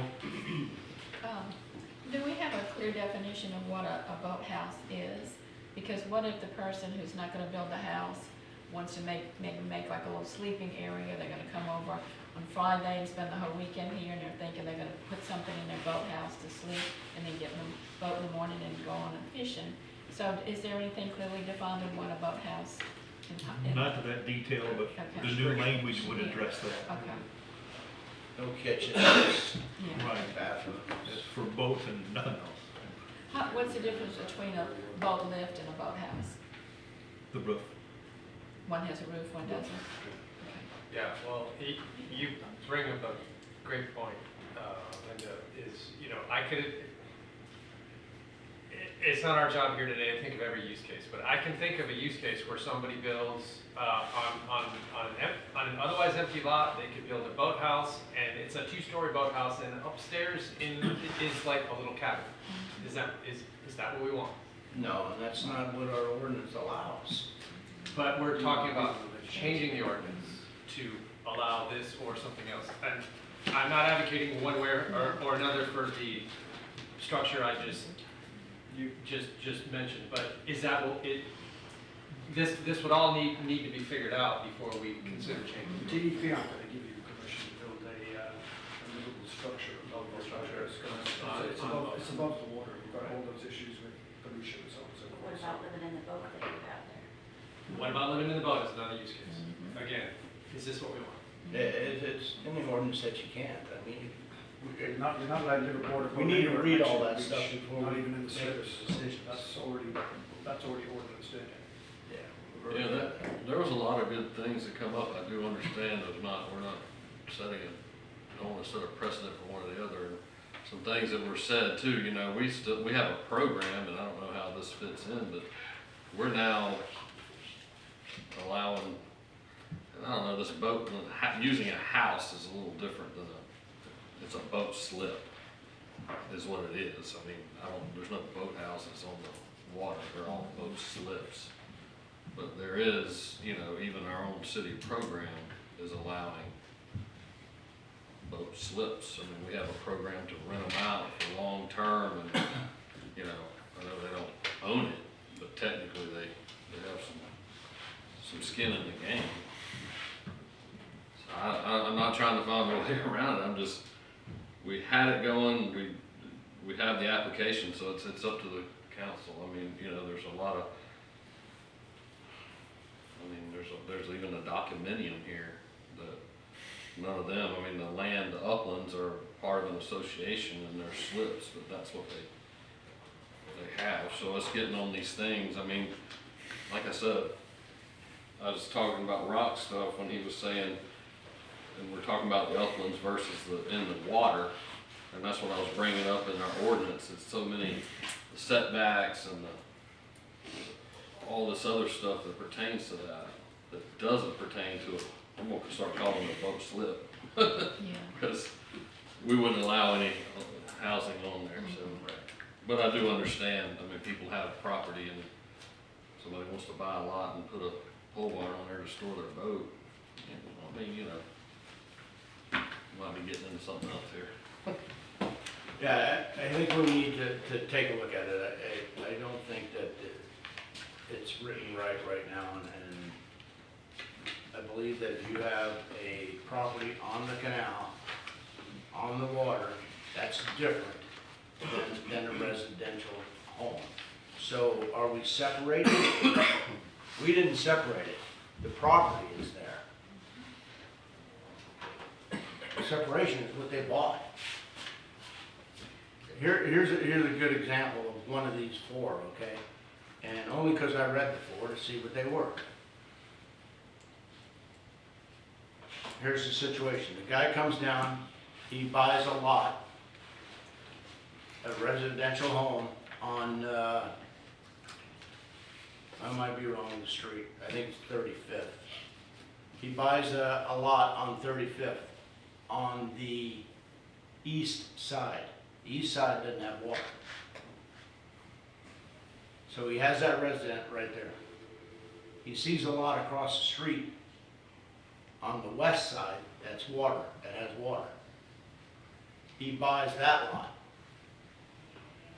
So he owns this home and he wants to sell it, but he wants to build his boathouse first before he builds the house. Our ordinance doesn't allow him to do that. I don't think that's right. So that's my part of it. That's the example that I use. I mean, how do we get over that? How do we get around that? How do we make the ordinance so that that would be a possibility? I mean, he's gonna bring another home into it. It's gonna increase taxes. I mean, all of that. It's the right thing to do. So how do we move forward from here? Do we want this to go to P&Z, get their input, and then take it from there? Is it what you would suggest? That's what it's gonna need to go. I think it's a good. Ultimately, it's a policy decision.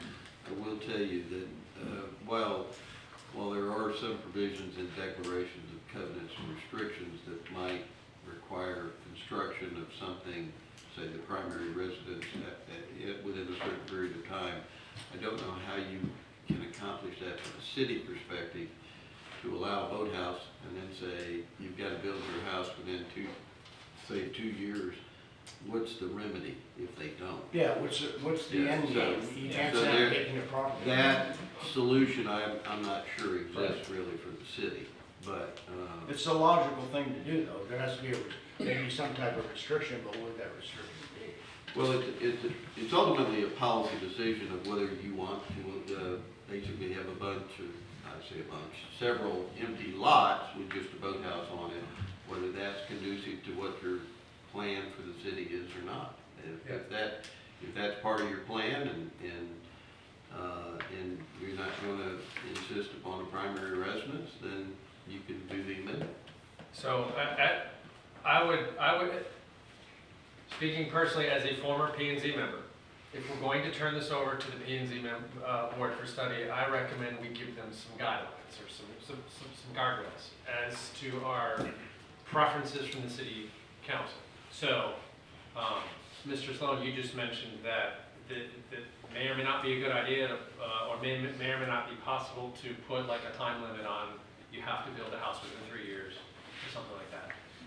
Do you feel that there is a path to that, to us being able to allow, like what Mayor Wolf just said about the current applicant who wants to build across the street, can't, till we change the ordinance to allow them to build the boathouse first, sell the property, build a house. I've Do not you seen it. envision a path to making that happen? I've not seen that as a requirement. I'll need to look at that, Mr. Fasagi.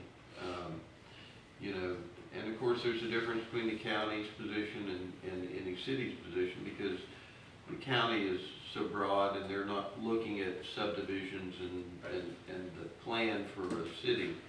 So it's really, I'll look at that issue, but ultimately it's gonna be a policy decision for y'all, whether you want to require the houses to be there, or you don't. Yeah, so Mayor, back to my recommendation for direction to the P and Z. I recommend that we turn this over to the P and Z, but we let them know what we want, right?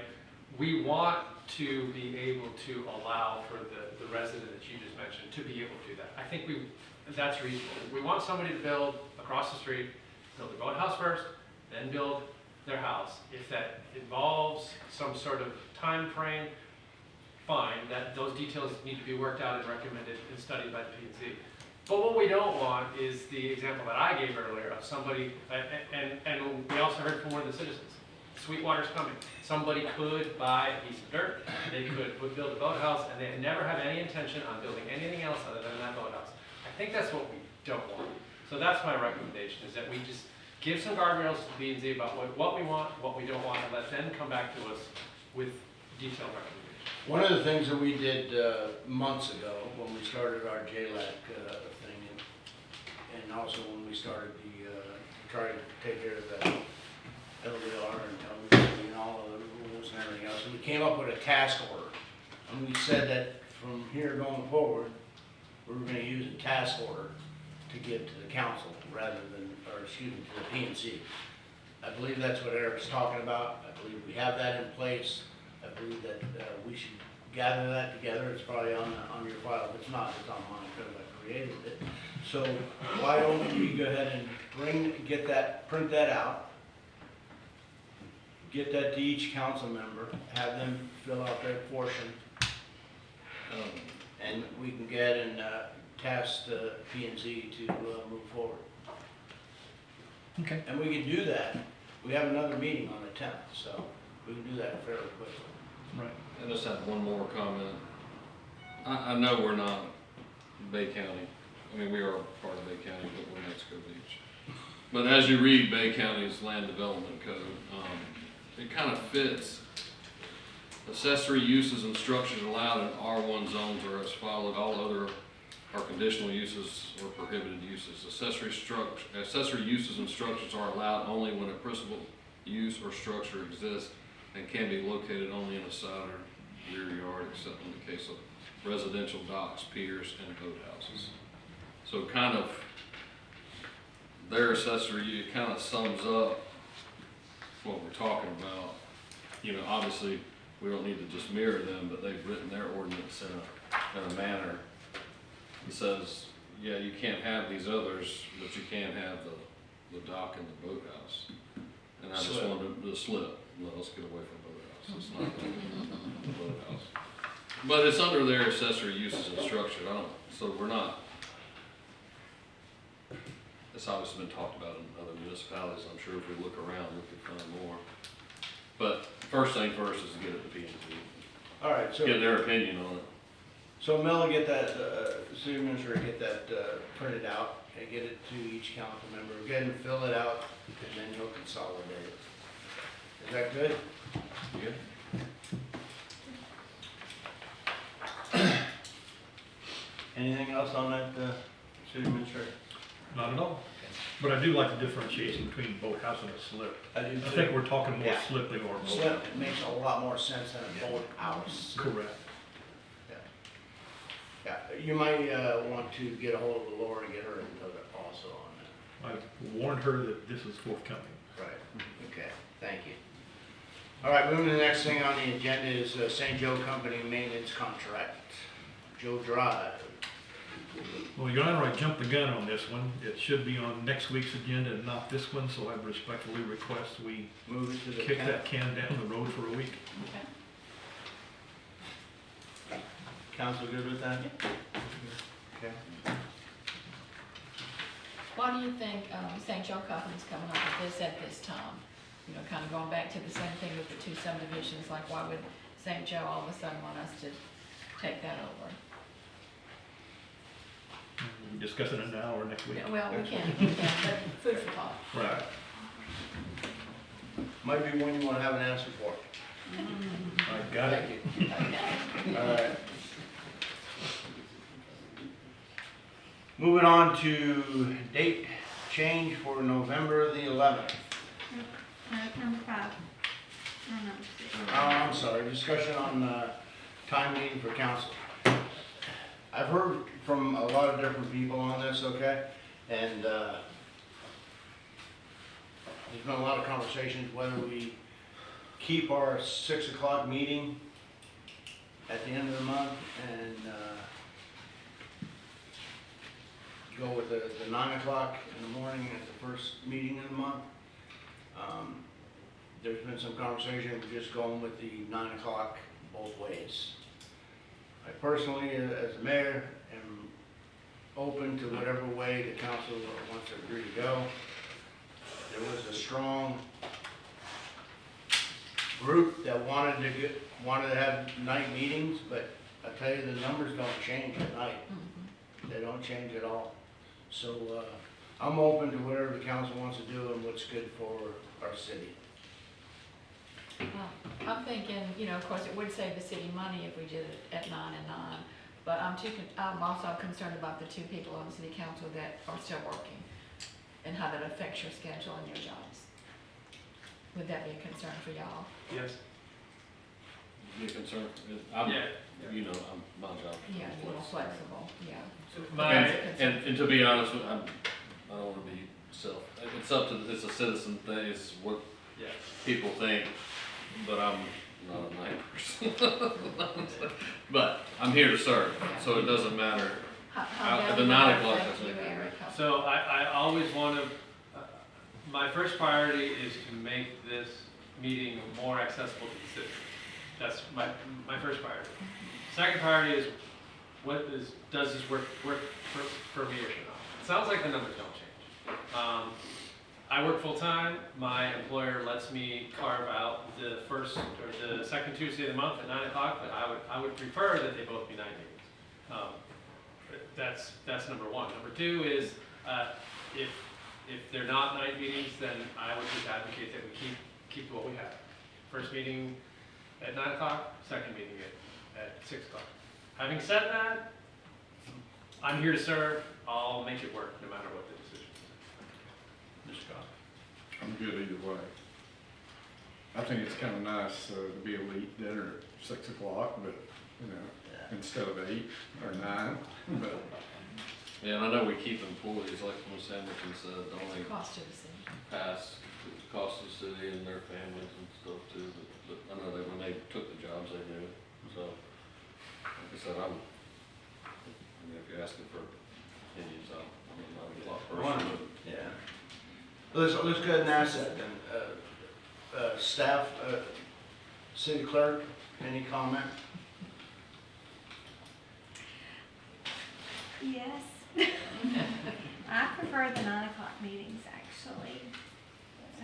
I am, you know, I'm not speaking for everyone, but after, you know, having a long day at work, you know, I'm at 6 o'clock, I'm ready to put my pajamas on and go to bed.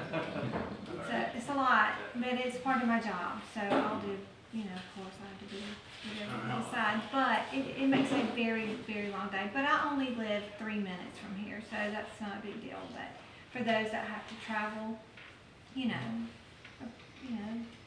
a good ways, it may make a difference. So, but in my personal opinion, morning meetings, I'm more awake at 9 o'clock than I am at 6. Okay.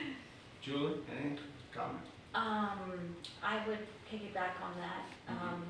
You know, it's always nice to think that, you know, we could come in late the next day or that kind of thing, but we still have our regular jobs that we have to do too, you know, and so if we try to compensate that way, it just kind of puts us more behind. So, yeah, it makes for a very long day, very long day.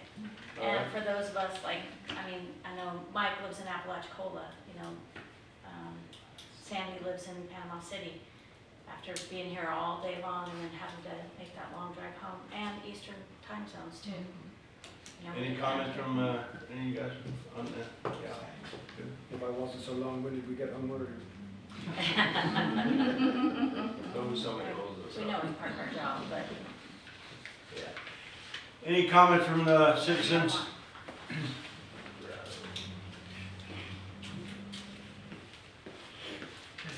Lisa Logan. For years, we had an assortment of meetings.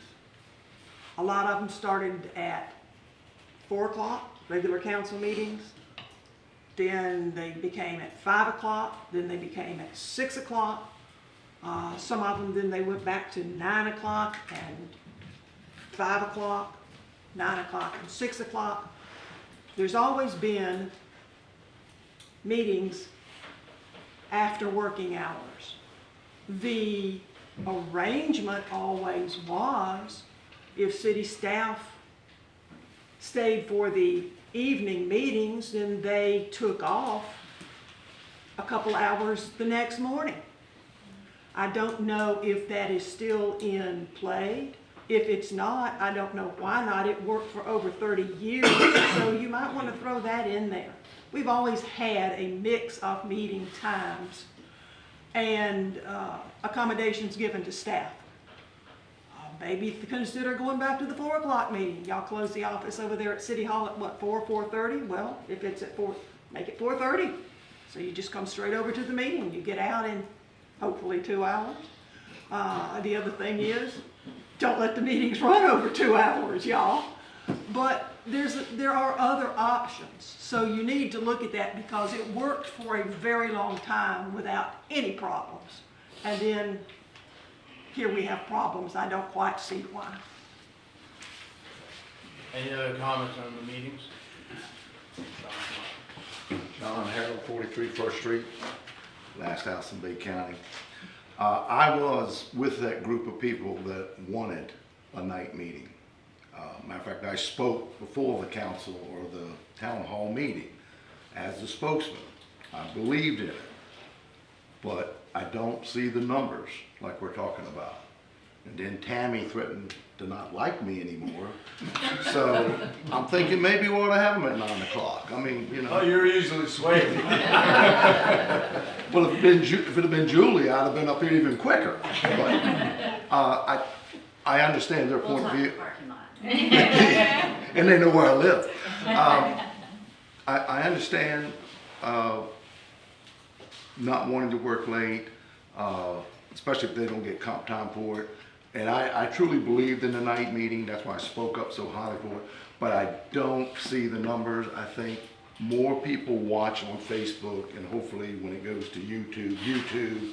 So it's not going to cause me any heartburn if you change it. Like Lisa said, we can be here except before 8:30, right, Lisa? Yes. Okay. So I just don't see the numbers, and we've given an experiment for what, 2 years now. I think it was your first year on council is when we brought it in. So for those of us that wanted the night meeting, I don't think it has made a difference in the attendance unless we have something exciting, you know, when we had the Miller Show or when we have Kasuna or, you know, something like that. Then we have big numbers, and then we don't. So I don't think there would be a big heartburn in the city if you changed it. So Thank you. Any other comments from yes, sir. Mark. Cruz, MB. I'll just back up just what John said, same thing. I was behind the thing for the 6 o'clock, agreed with that because the place was packed all the time and people were complaining about it. But it's pretty much the same thing. Since the Miller Show is over, there's hardly anybody here in the evenings. So I mean, the 9 o'clock meetings would be fine. All right, so Mayor, I will anybody else? We have one thing that we have to abide by, and that's a 5 o'clock. Yes, sir, that's what I was going to point out, that when you're making land use changes, that those have to be done, at least one meeting has to be after 5 o'clock. So, how often those occur, maybe once every 6 months or whatever, but you may have to have, if you go strictly 9 o'clock, you may have to have a special meeting on that one night. And that's probably, I'd like to play out basically what I hear from the citizens is, there was a vote to do that, we did do it, we tried it, we worked through it. Unless there's an event,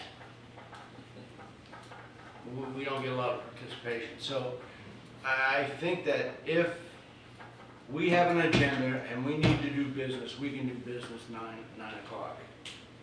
I think that's fine, I think that's great. But I think that where there's things that we believe we need more input from our citizens, and I believe the council needs that periodically, that we do those special meetings at night, occasionally. Yeah, special land use. And land use has is main. mandatory. And budget as well. Right. Yeah, that's correct. So we could accommodate those needs. So do we have a motion to move to 9 to 9? Or table it? I'll make a motion to move to 9 to 9. I'll second that. Got a motion and a second, Tammy, take the roll. Okay, Mr. You want Cox? to pray before? Yes. Mr. Fasani? No. Mr. Adams? Yes. Ms. Hamilton? Yes. Mayor Wolf? Yes.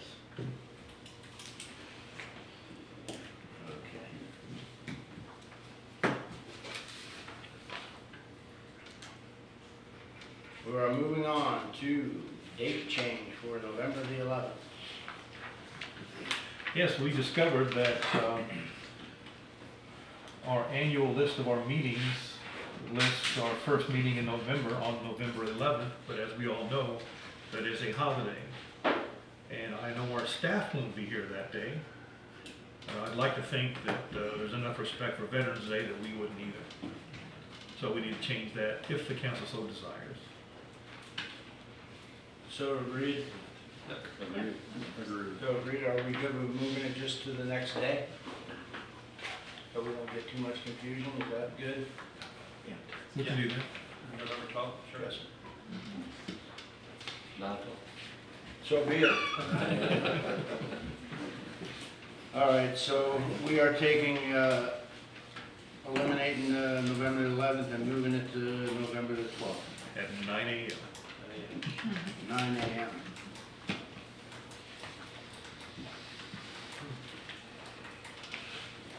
Okay.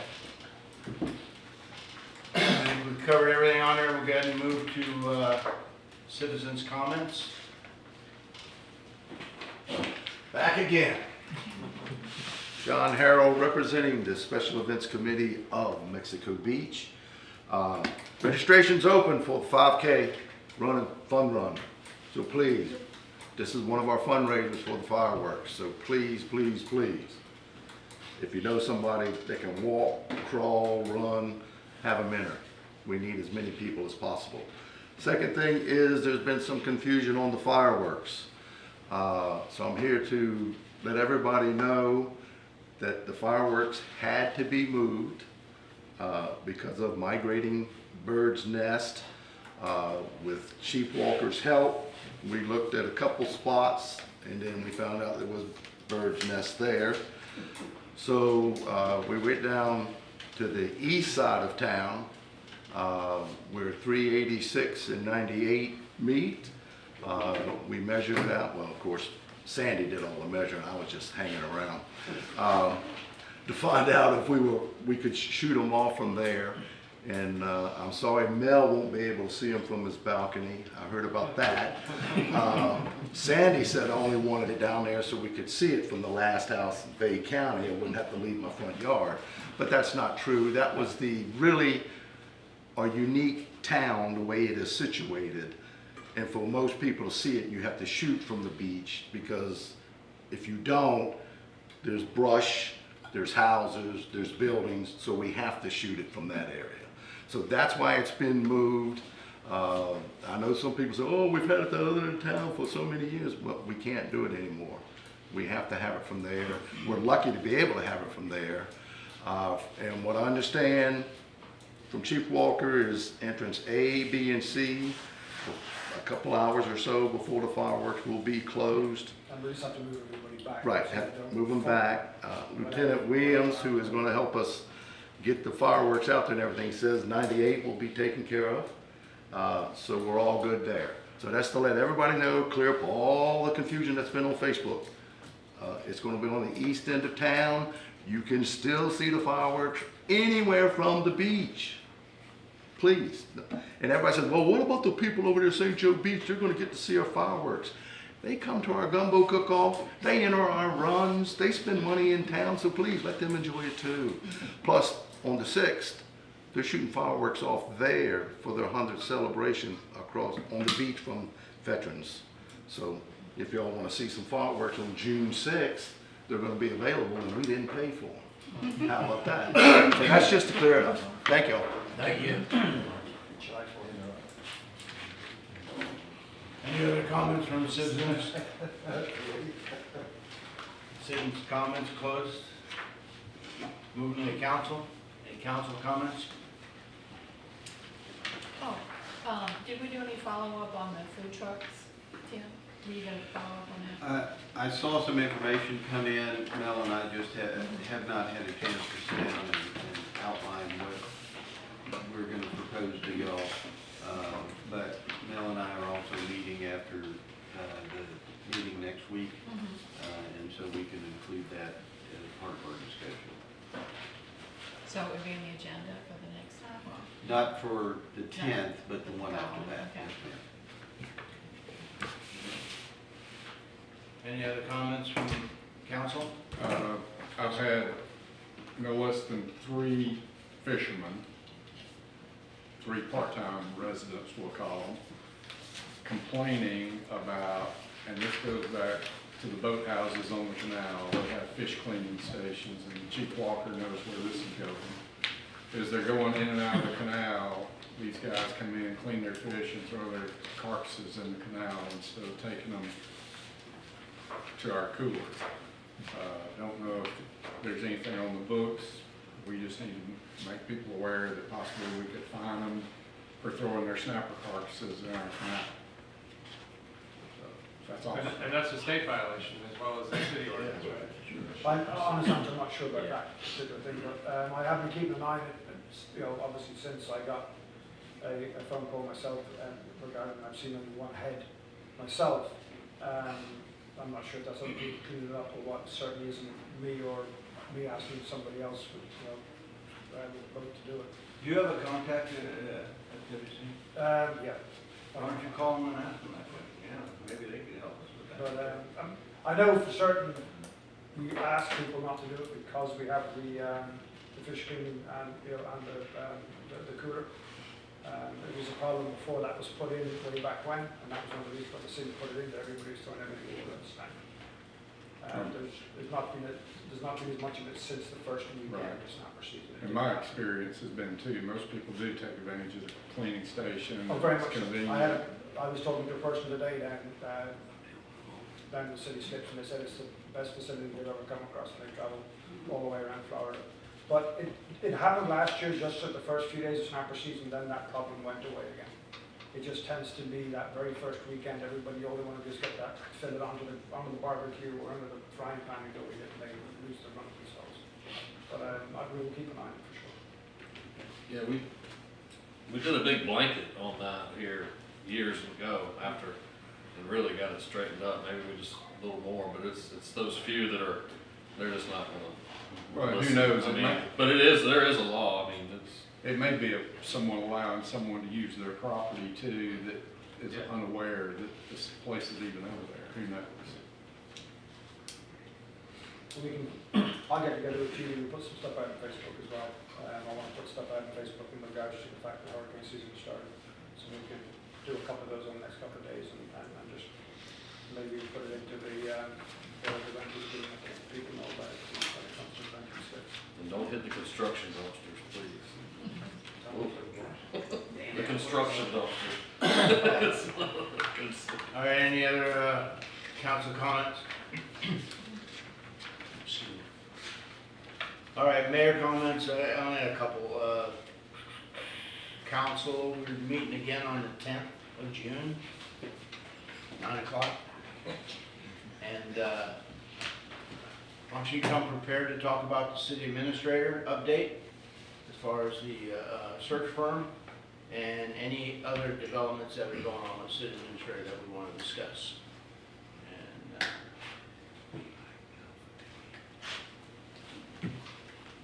And just come prepared based on the information you have. Thank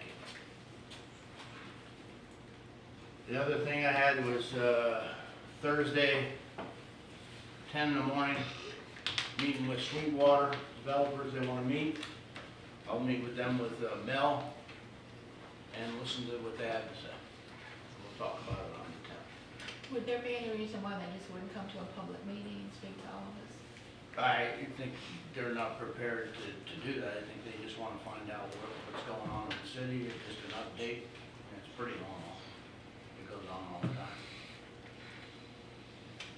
When's the last time we've heard from you? It's been a year. I mean, I know I shouldn't be looking at you. But Been here since it's been a a year ago, so. Yeah. I think the last, so, Yeah. yeah, so y'all are gonna meet with Yeah. them?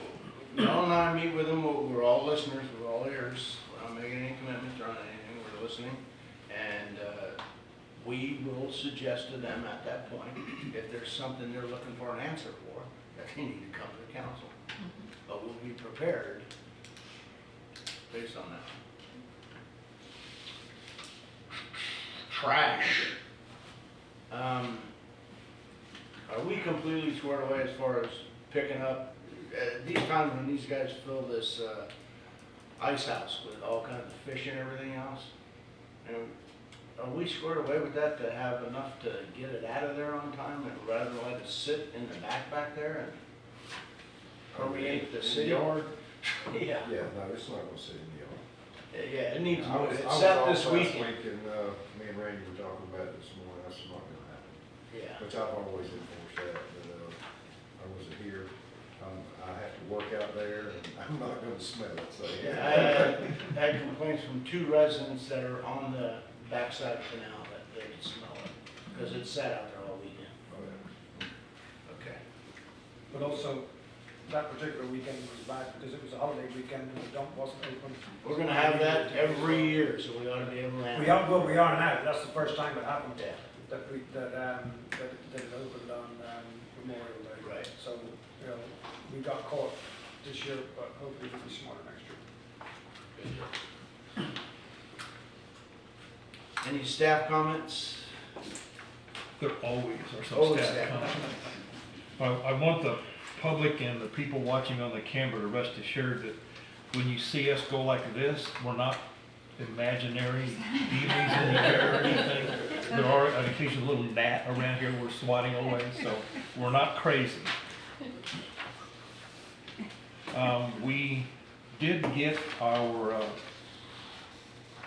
agreement release form from the city attorney. This is what it looks like.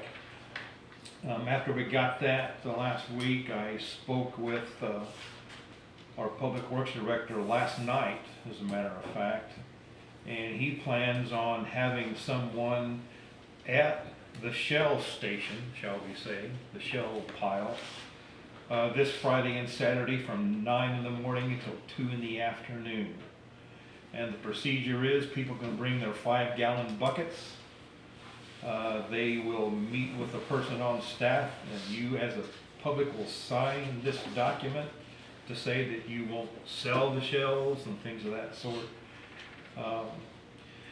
Then you can take your 5-gallon bucket, pick out the shells that you wish. We really don't want to see people on the very top of that pile because bad things can happen. It could shift, you could fall. So what we'll do, we'll have equipment out there to take some bucket loads and carefully spread them out so that they're easy to access. So we're moving on that. And your next question might be, once the public has a chance to get that, what are we going to do with the rest of the shells? The answer is use that for crushing them, use it for some parking areas around the boat ramp and other areas, also landscaping around some of our parks. So that's the intent for that. Also, I wanted to give a big pat on the back to Mike Schneider because he was able to send to the council yesterday an email letting them know that the audit this year, because you know we've had trouble getting the audits in on time, we've lost some money to the state because of that. It will be received later this month and it will be in on time. So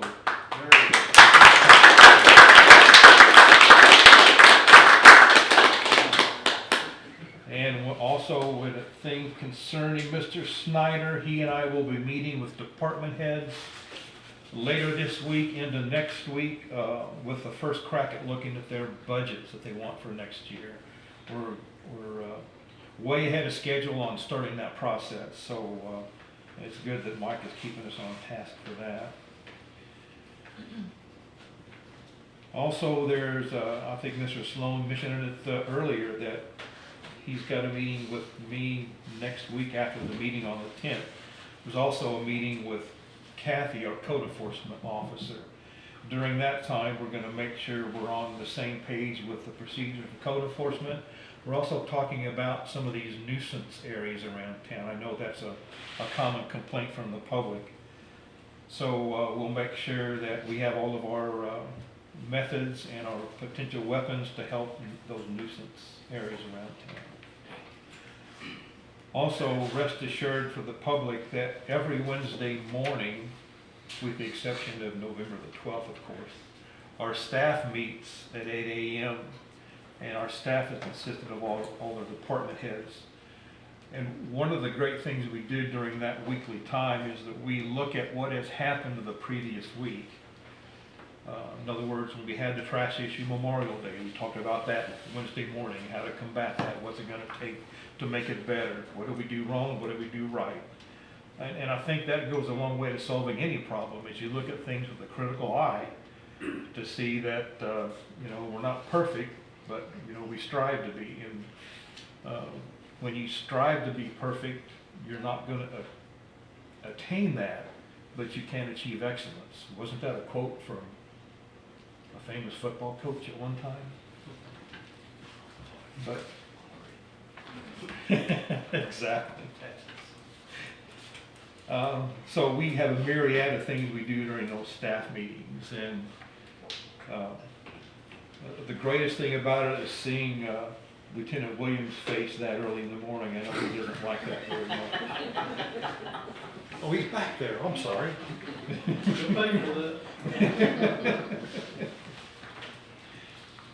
Your Honor, that's all I have.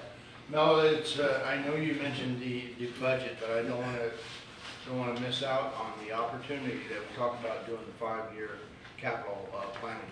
Does that take place at the same time? That's part of it. Okay. Thank you. Anything else at the table? Going back to staff members, I had asked Gary if he could give us an update on the changing out of the water meters. I'm glad you reminded me of that. I kind of forgot what we had talked about. Good morning to the council, Mayor Wolf, citizens. We are in the process, out of the 400 meters that we got, we have changed out a total of 270. That number isn't exact because I hadn't had a chance to look at it, kind of got caught off guard. So that's where we are in the process of that. There's been a lot of issues going on with the meter readings, especially meters overreading. I just want to let the public know and the council that when a meter goes bad, it never overreads, it always underregisters. So that will be a problem. You know, we will lose out on revenue if that ever happened, but that isn't the case. 3/4 inch meters, they're usually good for a 5 to 10 year lifespan. And with that, really what is happening is, it's not the mechanics in the water meter, it's the actual radio frequency or the radio read. So that's when we ride around trying to read those meters. It's during the month, usually around the 21st or 23rd of each month. That's when we read them. And that's what goes bad, and that's why we have to change those meters out. So just let you know, if you do ever have a problem, we will come change that meter out immediately to try to help with that problem. Any questions? For those that have 2 meters, which ones are predominantly going bad? Well, I mean, both of them have the same lifespan, so, yeah, either or, 5 to 10 years. The irrigations, you're not using them as much, so they tend to last a little bit longer, but that house meter, you know, it's a consistent, you know, it runs consistently, so. So when you change them out at each house, do you change out both if you have 2 meters? Well, no, whichever one's going bad. Okay. Yes, ma'am, so, normally, you know, it's one at a time, yes, ma'am. Okay. And that's another thing with the capital improvement plan, I wanna put, you know, a whole new mess of meters in there, but this is the problem. During the hurricane, after the hurricane, they gave us, y'all gave us 300 meters to install, and FEMA ended up reimbursing us for those meters. But that was 5 years ago. So we have the problem with those meters that we installed then, they're starting to go dead now. And with the 400 that y'all approved, like I said, we're like 275 in right now. And the entire system in Mexico Beach, we have 1,600 house meters, and I want to say 375 irrigation meters. So you add that 400 with that 300, that's only 700, and you still have that extra at the end that's continuously going out. So it's an uphill battle, but we will try to get, you know, the best grip we can on it. Thank you. I got a question. Is there, oh, hold on. No, go ahead. Okay. You have a question, John? I do. Come on up. Come on up. All right. Shit. Come on up here. The smoke testing. Yes, sir. Any results from that? Have we had any problems from that? Is it all going good? Yes, sir. So far, so good. What it is we've had a couple residents that, you know, inside of their house, the seal has been leaking around the toilet, but that's a common issue after, you know, so long those seals do go bad. But with the smoke testing on our end, we're normally finding broken lateral. So once my guys find it, they do the smoke testing on that particular street, and they will come back the next day and repair that area, and then just move along to the next one. So when you do a street, you're physically there Oh, yes, looking sir. for the smoke. Yes, sir. That's how you're finding out. Yes, sir. So but the inside, if you're not there in the house that day, you're out at the beach or something, you won't know it's happened. Or... Well, yes, sir. Because if you're at the beach and you do have a problem inside, the smoke is still going to be there. Right. It's not harmful or anything, but the smoke. Right. Yes, sir. How long will that? Say you're out of town for a week or so, and you did it while you're out of town. Would you still be able to tell when you got home? Well, that's the issue there. If You don't know. Yes, sir. If that amount of time, the smoke is going to be gone. Got it. You know, Okay. It's going to dissipate. So. That's what I'm gonna check. Thank you. Thank you. Any other questions? All right, you have a question? You were talking about the meter change out, Yes, sir. I just wanna, because my numbers don't. So when we did the budget, you know, we took out a prior year surplus 200,000 for new water meters. Is that the 400? Is that what 400, is Yes, that what sir. you get That's what we got already. for the 200? Yes, sir. That we changed out 275 of them. Yeah, Yes, sir. but I mean, that money went, that's where you're talking about the 400 meters. Yes, sir. 200. And then we allotted 125 for the software and antenna. Yes, sir. That hasn't been completed yet. Okay, 'cause you were saying that you said something about, it caught my ear, that the issue with the meters is how they're communicating? Yes, sir. So after a certain amount of time, like I say, the mechanics within the meter, they are good. What happens is the battery within inside the water meter, that's what goes dead. Oh. So that is the reason that we have to come change them out. It's never the mechanical issue, it's always the radio frequency or the radio signal. Yeah, I was just making sure, because I know we talked about upgrading this entire system, and it sounds like we're working towards that. Yes, So sir. I guess you'll come in budget time. Yes, sir. An I will idea have of what we really need to be changing per year. What's the goal to get it? I mean, it's a consistent battle, so I'm gonna say at least, you know, we did 400 this year, and we still, with the 340, 400 that we have, that's 7, and we got a total service connections of, what, is that 1,900 with the 1,600 residential plus the 300 plus irrigation. So I'm gonna say at least 400 a year. At least, just to catch up.